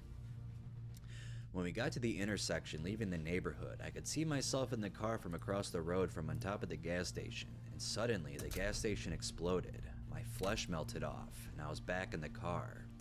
I was experiencing mass hysteria and kept experiencing different realities and timelines. Each time I came back to the... Okay, Ozzy's using Litterbox, I'll wait. Alright, where the hell was I? Sorry about that.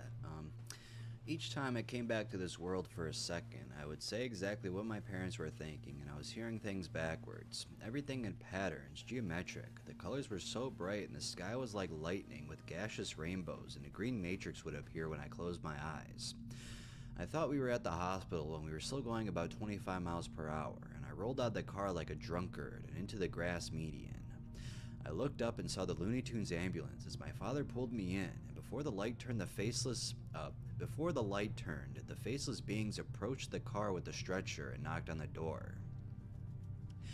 When we got to the hospital, I tried fighting some old people, and I told somebody to suck my sick. Alright, suck my sick along with other things, I am sure.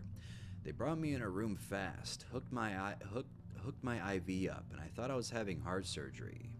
I leaned over to my mom, told her not to tell the nurses or doctor that I was on acid, and then I asked the nurse for a cigarette.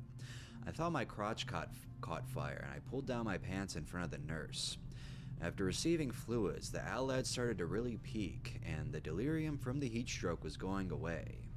I lay there staring at the wall while my wrists and ankles cramp up, and I tell my mother I am dying, and that I was ready to die, and how happy and at peace I was. I let go of everything at that moment, and everything melted and was replaced with flowing sand, and there were snakes slithering through the sand, and then a random disco 70s dancer with high tops, an afro, and sunglasses starts dancing across my field of vision, while a disco came down from heaven with some wicked pure light, and then literally I was completely sober other than the residual lethargy. Way too long of a sentence, bro. Way too long. We went to Chick-fil-A, and then I stayed awake for like 2 or 3 days. Very important information right there. I've never felt the same since. I have a lower tolerance to the heat now. My anxiety and ADD worsened. I experience manic symptoms ever since. My head and neck shake sometimes uncontrollably. This has gotten far worse after abusing meth and MDMA. I've never felt the same after that day, and most of the time I feel numb, and I had a death wish for a long time. I believe I experienced complete ego death.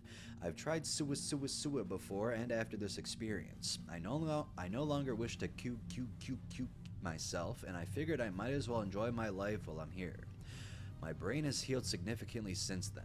Please, everyone, if you're going to do acid, get real LSD 25. Take care of your health and nutrition first, and know exactly how much you are taking. Oh no, 5 milligrams. That seems like it wasn't too big of a dose, but it says Arrowwood that it is it's a heavy dose. But when we were reading it in the summary, it wasn't. But all right. Very interesting story, Alad. How about that? What'd you guys think of that? Alright, this next one was uploaded to my Reddit community today, and I don't know what to think of it, but we're going to read it here because it's a very obscure report, and who knows? Who knows if it's real or if it's fake or what? Maybe, yeah, I'll let you guys be the judge of it. That's why I will not go on the main channel, because the uncertainty there. But this is called litter box huffing trip report. So yeah, huffing litter boxes. You guys know what a litter box is. I don't have to explain it. It's where a cat takes a dump, what Ozzy was just doing, where he takes a piss wherever. And sometimes they could do other things in it, but usually that's what they do. I invented another new way to get high. I was bored home alone today, fiending as usual, trying to figure out how to get fucked up. I thought back to the other day when I took a shit and huffed it out of the toilet. Yeah, okay, that's pretty fake. Alright, this is a fake report, but hey, we're just gonna read it. That got me pretty high, but this time I knew I had to push this to the next level. Then my cat walked by and a genius idea hatched in my head. Cat litter has ammonia in it. Not to mention, it's been a few days since my mom cleaned his litter box, so I knew there was shit in there too. Without a second thought, I headed into the laundry room where the litter box was and waited. I knew the best high would be if there was a fresh turd in there too. After chilling on my phone for a couple hours, my cat walked in and did his business. After he left, I sprung into action. I shoved myself as deep in this litter box as I could go, and I managed to find the fresh turd in there. Face to face with the cat turd this time, I started taking huge, deep huffs. The ammonia really burned bad and smelled worse than when I huffed my shit. As I started to pull myself out, the high hit me. Insane patterns in the walls and ceilings, tracers on things when I moved them, a great sense of euphoria. This feeling lasted around 30 minutes, and then it came down after that. Would definitely recommend. Now the question is, should I upvote it or downvote it? That's the real question. Yeah, I just did it. I don't care.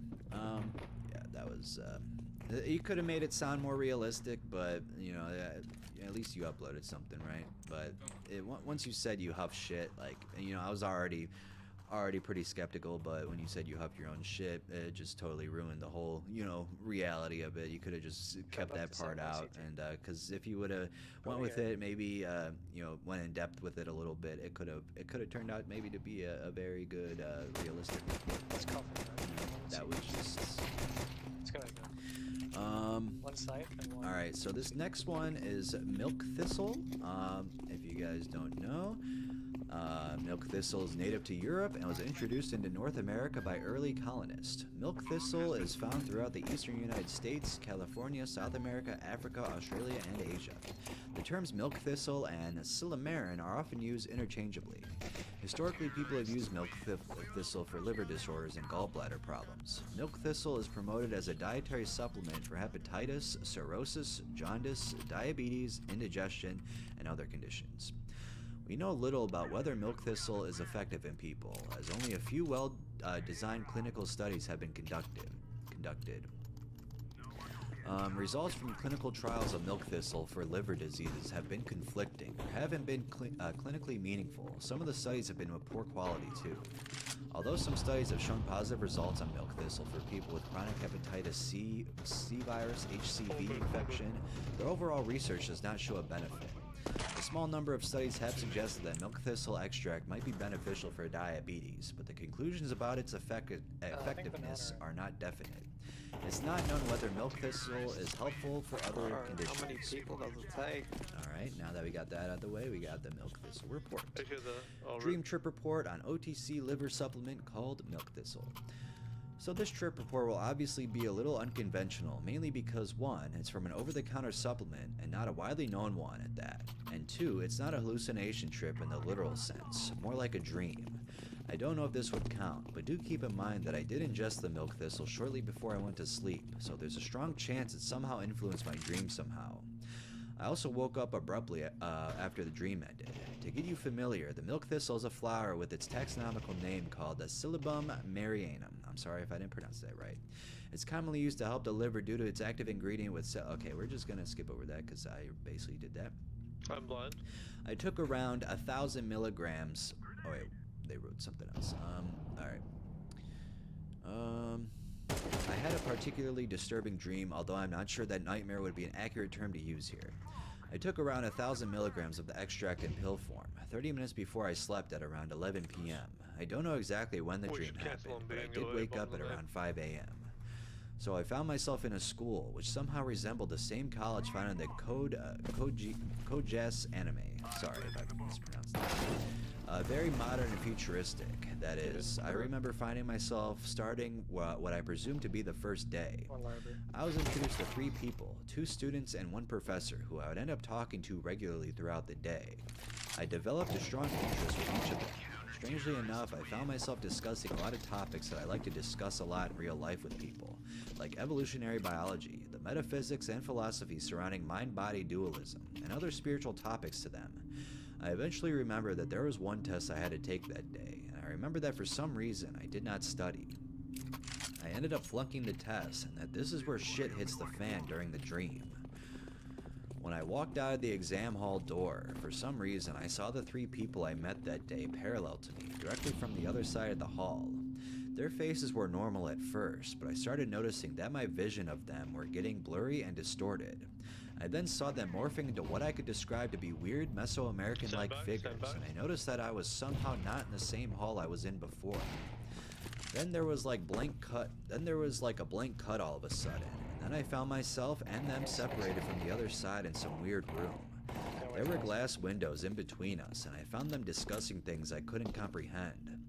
All of a sudden, I noticed that for some reason I had a gun in my hand. At that point, I had no idea what was going on.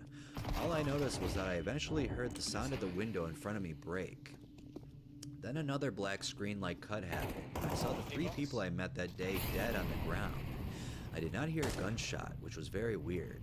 Not knowing what the hell just happened, I just quietly left the room and eventually found myself within a large crowd of students and people who noticed what just happened and were at the scene. I quickly walked out of it because I had no idea what was happening.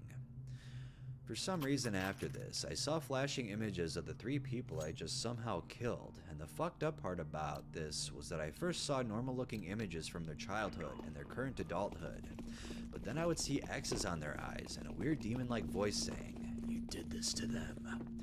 There was a sort of salvia-like transition, as then the images were changing around like a slideshow, and I felt that everything was warped and a modular part of a monolithic entity or something.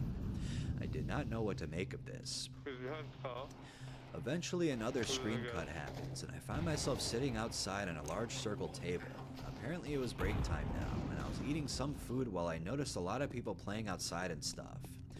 For some reason, the atmosphere seemed to resemble that of an elementary school recess ground. Then I noticed that some people would walk down to the same table I was eating at.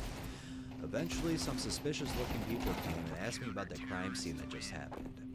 I told them I had no idea what happened, but they just looked at me like they knew what I was onto. They just sat down and had some lunch. They kind of looked like FBI officers or something, which was really freaky to me. Eventually I noticed that the recess bell would ring soon, so I'd have to go back to class. But then I noticed that the bell would not ring like a typical school bell. It rang almost like a church bell, which was really creepy to me because I heard those are like meant for death or something. I noticed that when I started walking right in front of me to the door, that would lead me to inside the school. I would notice the distance between me and it resetting every given time interval, which was probably around a couple or several seconds. All the while, I noticed that more of the people who were sitting at that table with me would get up and start walking right after me. This cycle would continue until I eventually found a full line of around 7 people walking. All the while, I began to find myself getting increasingly close to the door until I eventually found myself handcuffed by one of the officers. I knew I'd committed a crime, and I wasn't going to get away with it. I even heard a female voice saying I would get suspended for what I did. For some reason, I just woke up right after that. I tried doing some research and found that vivid and abnormal dreams were a well-reported side effect of the supplement. It's still not known exactly what it does, but this was a very weird experience for me because I usually don't dream or lucid dream. Perhaps this would be better on Vivek's channel, but I still thought it was a nice experience to share. Well, hey, it's good on the Tripkeeper channel, you know, this is obscure substances for a reason, right? Yeah, my dreams are crazy. I have the craziest dream, but that I'm just imagining that, like I'm imagining my old high school and like I'm just picturing that happening to me. I had a dream the other day where, I forgot when it was, but I had a bunch of dreams where like I just wanted to hurt people, and it was really scary because I woke up and I'm like, why am I dreaming that? And I just woke up very scared. And it was people I love too, and it was just like, is this just subconsciously, am I hurting them just like subconsciously, or like what? But yeah, it's terrifying to have these nightmares because, you know, I had one last night.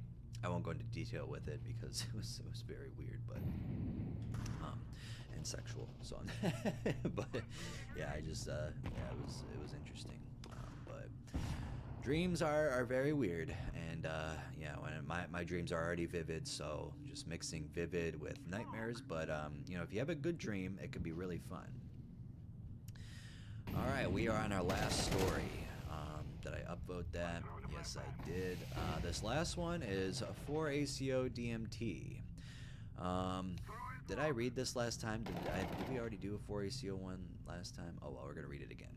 4-ACO DMT is a novel, lesser-known psychedelic substance of the tryptamine class. It is structurally related to psilocybin and psilocin, the active ingredient in psilocybin mushrooms, magic mushrooms. 4-ACO DMT was thought to produce its effects by binding to serotonin receptors in the brain. However, the precise mechanism is not known. 4-ACO DMT was first synthesized in 1963 by Albert Hofmann and Franz Troxler as a part of a chemical investigation into psilocin analogs. However, it was not tested for psychoactivity during this time. It is unknown when it was first explored in humans. A paper authored by David E. Nichols in 1999 proposed its potential use as an alternative to psilocybin for pharmacological research due to the lower cost of synthesis. Reports of recreational use began to surface shortly after its appearance on the online research chemical market in the 2010s. Subjective effects include geometric visual effects, time distortion, enhanced introspection, euphoria, and ego loss. 4-ACO DMT's effects are considered to be nearly identical to psilocybin, with some subtle differences.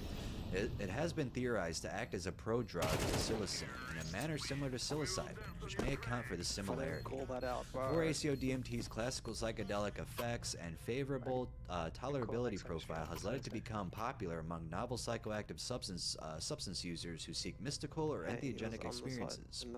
It is occasionally sold in capsules or pressed pills and marketed as synthetic shrooms.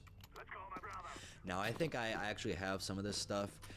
Because at the head shop, I think that's what it was that was bought in there. It doesn't say what it was. If you look online, it doesn't say what's in it. But from what I saw on Reddit, I think that's what it is. And when you see DMT in the name, you think like, oh, it's similar to DMT. But no, yeah, this is similar to shrooms. So if you somehow get your hands on this and you think you're gonna have like a DMT type trip, do not think that. I mean, I'm sure maybe if you took a lot, you probably could reach that, but I don't recommend that either. But yeah. Very interesting substance. I've done a couple videos on it before, and like I said, I don't even know. I might have done a video. Might have done this last time. My obscure trip reports, volume 1. I really don't remember actually. God's dose, 120 milligrams of 4-ACO DMT by accident. Oh boy, that's definitely a big dose right there. It has been a very long time since this night. I am 26 now. This is my 18th birthday. I felt the need to write this out because after finding out that 80 milligrams is a pretty scary dose, and what we did was apparently pretty large. Oh boy, shout out the haters. Burping. Yeah, you gonna get my burps for my compilation for April? Hell yeah, someone set that up. It was my 18th birthday. I was living with my girlfriend at the time. I had a party, drinks, weed, etc. My best friend at the time had access to 4-ACO DMT. I'm pretty sure he was getting it off the dark web. Silk Road era. Shout out Silk Road. I don't know if the scale was wrong or if we were just stupid. We meant to weigh out 10 milligrams as we were told that would be the same as eating about a gram of shrooms. Doing the math now and looking back, we essentially just parachuted an ounce of shrooms. It was not even 10 minutes after we took it that I knew something was up. Our other friend who had taken it with us was completely out of it. They just passed out. Someone ended up taking them home, and that's when things started to get weird. Here we are, about an hour from dosing. Time from here on out and the story is completely lost. I know which order these things happened, but I could not tell you how far along in time we were. I went outside with my best friend to smoke a cigarette and try to remind myself that we took a drug and it's going to be fine. My backyard faced a forest at the time. Looking into the trees from my porch was a portal into another world. The trees all swirled around like a black hole was eating them. I could see things on the other side trying to invite me in. They didn't seem harmful, but I wasn't that far gone to think I could walk into a portal in my backyard. I went back inside and made everyone who wasn't experiencing whatever was about to happen to leave. After everyone left is when things got really serious. By this time, I couldn't feel my legs anymore. I want to say my entire body, but I remember not being able to walk or speak. I went to lay down in bed and remember trying to sleep it off. I was seeing things I cannot type out into words. I wish I could, as it would add to the only solace of beauty in this trip before things got terrible. I was wearing a beanie at the time, and I must have forgot because when I tried to open my eyes, the beanie was over them. I sobbed in my bed, begging someone to help, and that I was blind. I want to say that this is about halfway through the trip. It's hard to gauge time as there wasn't a come up, a peak, or a plateau. It was all at once for the entire 4 hours. The real horrific account I have of the trip was the second half of the trip. I was laying in bed crying, begging for a God that I don't believe in to forgive me for being a bad person, as I thought I was dying and going to hell. I was watching my grandmother's soul be born, then my mother's, then mine, then watching all of us die and the cycle would repeat itself. I was in this pure hell and oblivion for what felt like eternity. In reality, this went on for probably about an hour and a half. The really weird part of the trip was how it ended. From being in hell, it just ended all at once.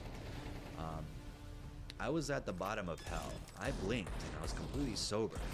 As I blinked and stood up, my best friend did the same from my bathroom floor. The trip ended the same exact time for us, in the exact same way. After 4 hours, we blinked and it was all over.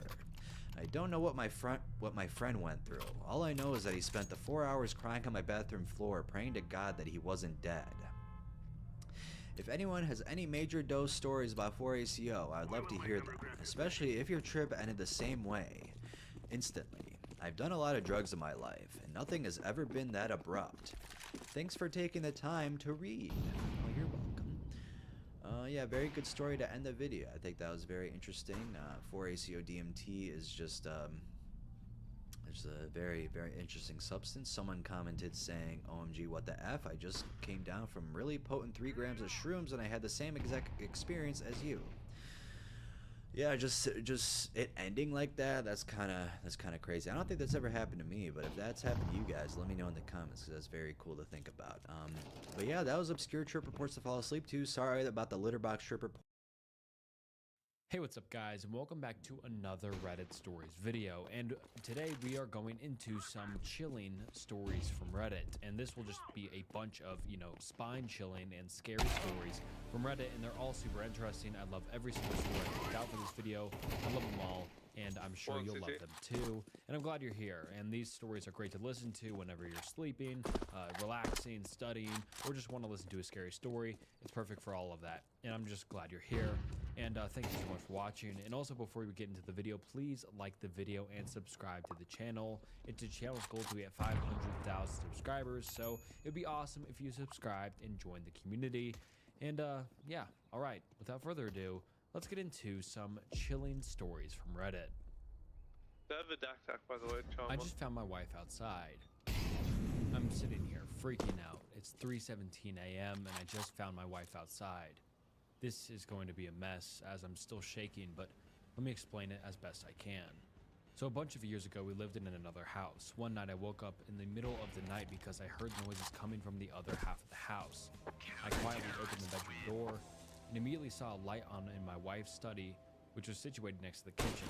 The house we lived in was a few blocks away from the bad neighborhood, so my immediate thought was that someone had broken in and was going through the stuff in my wife's room, as my wife had come to bed with me several hours prior, and as far as I knew, she was still in bed.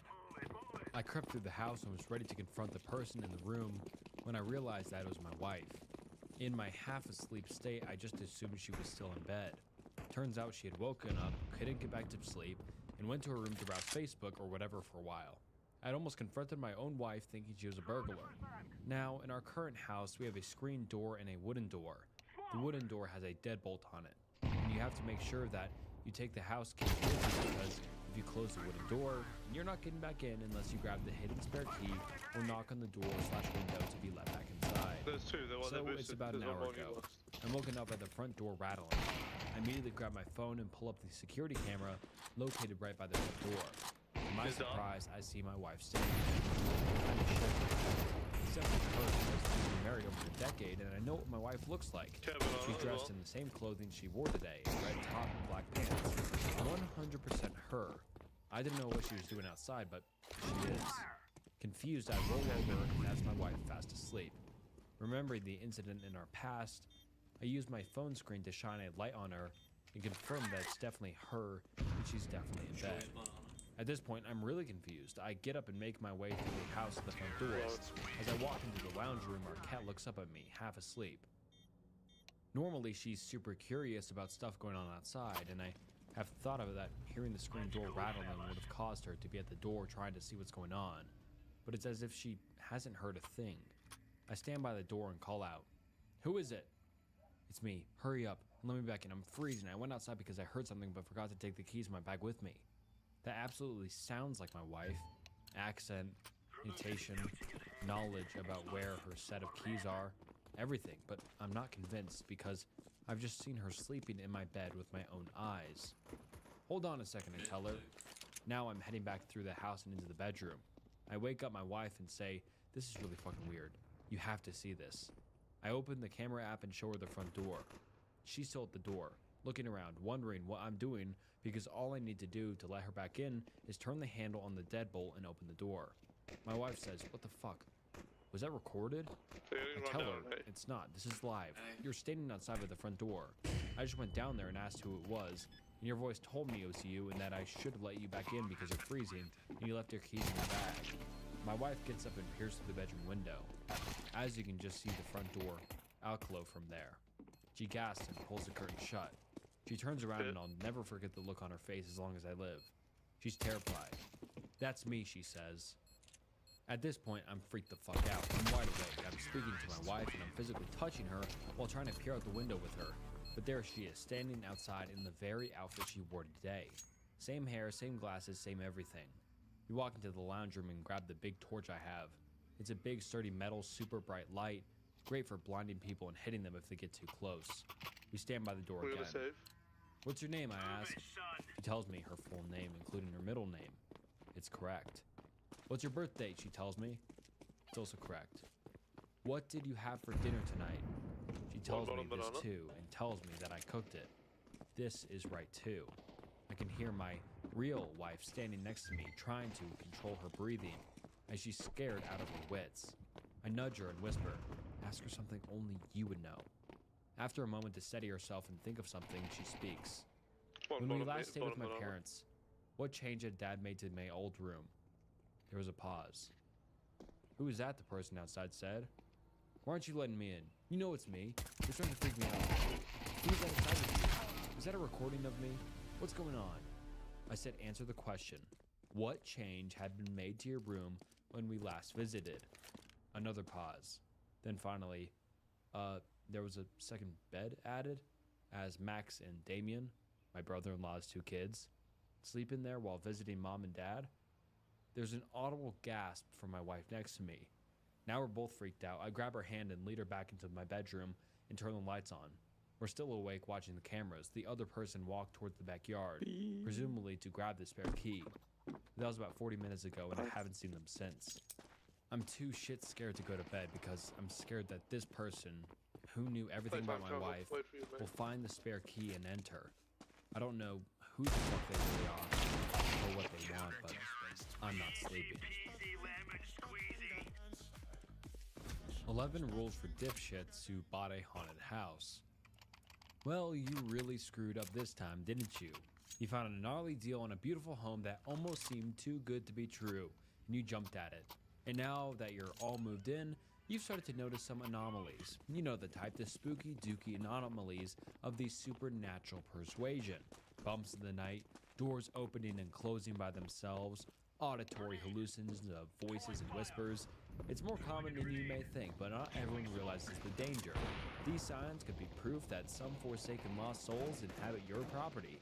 Maybe the previous grandmother self-immolated in the attic. Maybe dear old dad went suddenly insane and repainted the house with the blood of his children. Or mom tried seducing demons in the basement.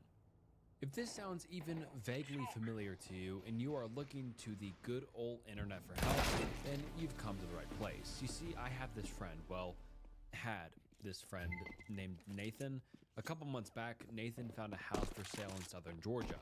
It was nestled along a remote woods just across Great Cross. It was a historical area, an old colonial-style home just under 5,000 square feet. 6 beds, 6 bath with white picket fences and a dozen acres. The quintessential American dream house by all accounts. The price was unbelievably low, but after Nathan contacted the real estate agent, he found that the price he had seen listed was indeed the price that was being asked. For most people, I imagine this would have raised some pretty big red flags, but Nathan was an idiot. The confident type of idiot that believes machismo is substantial for conquering all of life's obstacles. I know it's not kind to speak ill of the dead like that, spoiler alert, but I'm just trying to give an accurate portrayal of the kind of person Nathan was. You know, the alpha male who hits on your girlfriend, lives at the gym, and probably spanks his meat to his own selfies? For people like Nathan, friend is really just another word for ego reinforcer. He was cocky and often let pride get the better of him.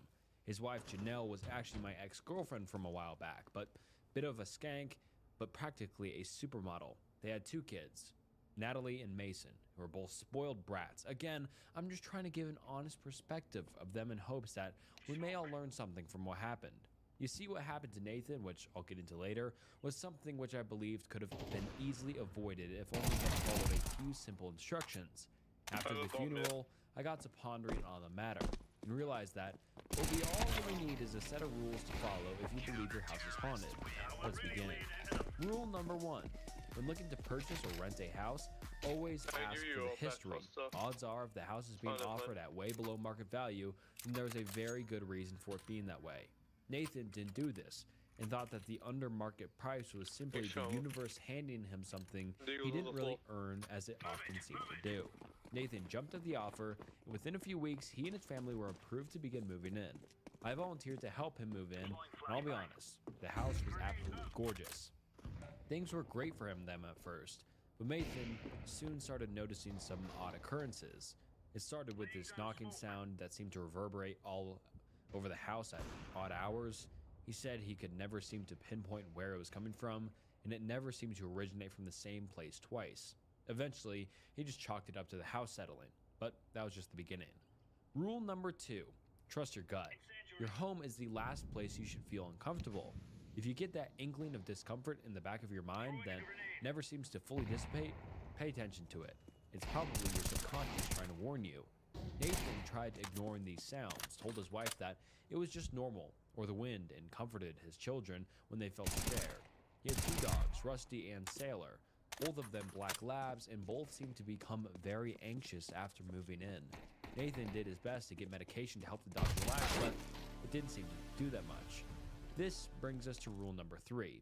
Along with your gut, you should also trust your pets. Animals have instincts far greater than humans. It's been said that man is the only creature who will sense danger and still wander into it.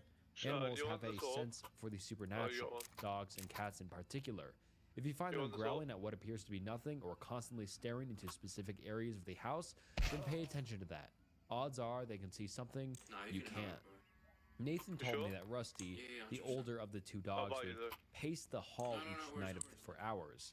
He said it was like he was standing guard or something, on more than one occasion. Rusty suddenly blurted into a ferocious bout of barking and snarling. Nathan would come out into the hall but never found anything. He grew concerned for Rusty and took him to the vet, but the vet confirmed he was in good health. Meanwhile, Sailor, the younger dog, slept at the side of Mason's bed each and every night. The poor boy soon developed crippling nightmares that would torment him relentlessly, and Sailor seemed to sense it. Each time Mason would wake up screaming, Sailor would be there to try and comfort him. And that suits perfectly into our next rule.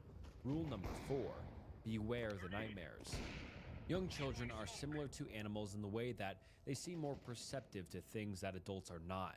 This one can be difficult because there are many root causes of nightmares with things like anxiety, depression, and other mental illnesses. The telltale sign is whether your child suddenly develops them soon after entering the home. Poor Mason had absolutely horrific dreams, and night after night he would be tormented by them.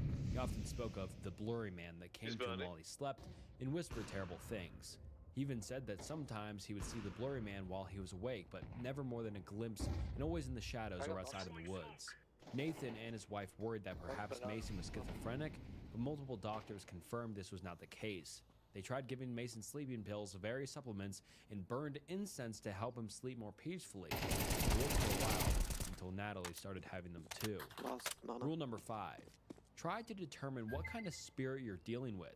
If you see flashes of a small child running through the halls at night, or orbs spiraling in the air, then odds are your ethereal neighbor is rather benign. Some people even discover they rather enjoy life with a spectral roommate, and find their antics to be rather interesting. Most believe that spirits who pass away before completing what their soul desired will become stuck in a sort of purgatory. Many are scared, confused, and angry, but some, primarily young children, seem to be almost jubilant at times. Most of these are unnerving, but altogether harmless. But then there's the other spirits. Rule number 6. If you or any member of your family developed inexplicable bruises, cuts, or lesions, then do not take them lightly.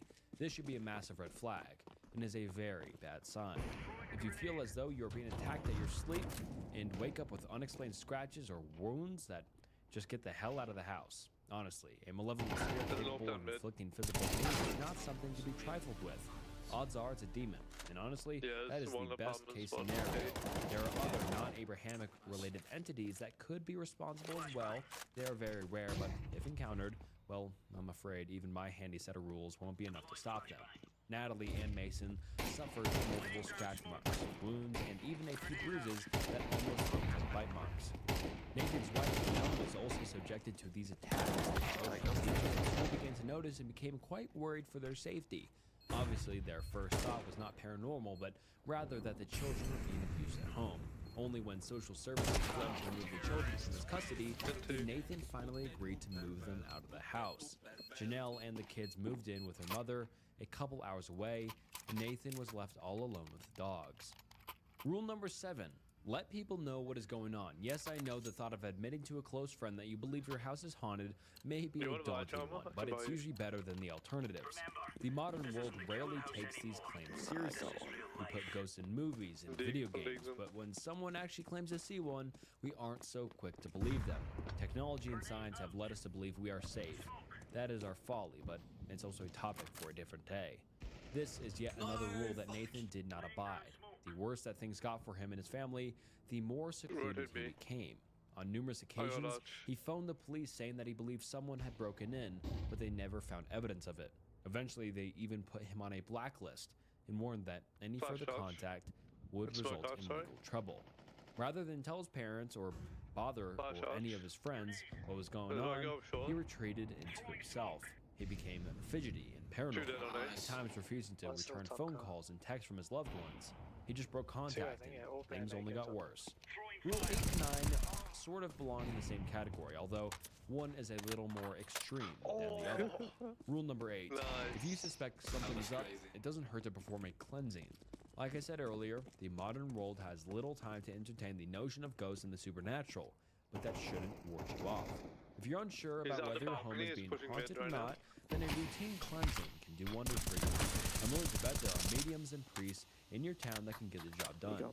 Even if you can't find anyone local, you can always just go online and find instructions for yourself. It's not as effective that way, but nothing. Rule number 9. If you're really feeling as though you're in danger, get someone to perform an exorcism. It's the step that no one wants to take. Desperate times call for desperate measures. Priests and spiritual leaders are your go-to for these kinds of things. Even if you yourself are not religious, these people honestly do know how to help. There's some evidence that Nathan was attempting to do this, but it's unknown why exactly it didn't work out. Maybe he had second-guessed himself and thought he could handle it, or maybe his ego took control once again. Nathan had been collecting evidence for a while and had amassed quite a stash of clues. He had audio recordings which relayed banging on the walls and footsteps in the attics. He took multiple videos, but none of them really showed anything except for the last one. But by that point, it was too late. In his journal, he also wrote that he experienced items in the house levitating on several occasions, but sadly, he had no recorded proof of this. Rule number 10, the big one. Whatever you do, don't try to antagonize the spirit. This should really go without saying, but angrily challenging the spirit or daring it to manifest is a really bad idea. But as you may have guessed, Nathan and his unlimited stream of testosterone decided to do that. He got really drunk one night and began ruminating on all that had been happening.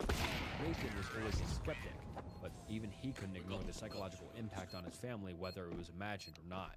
He realized his relationship with his children and wife were being heavily strained, and his new house had become a place of hostility. This made Nathan very angry.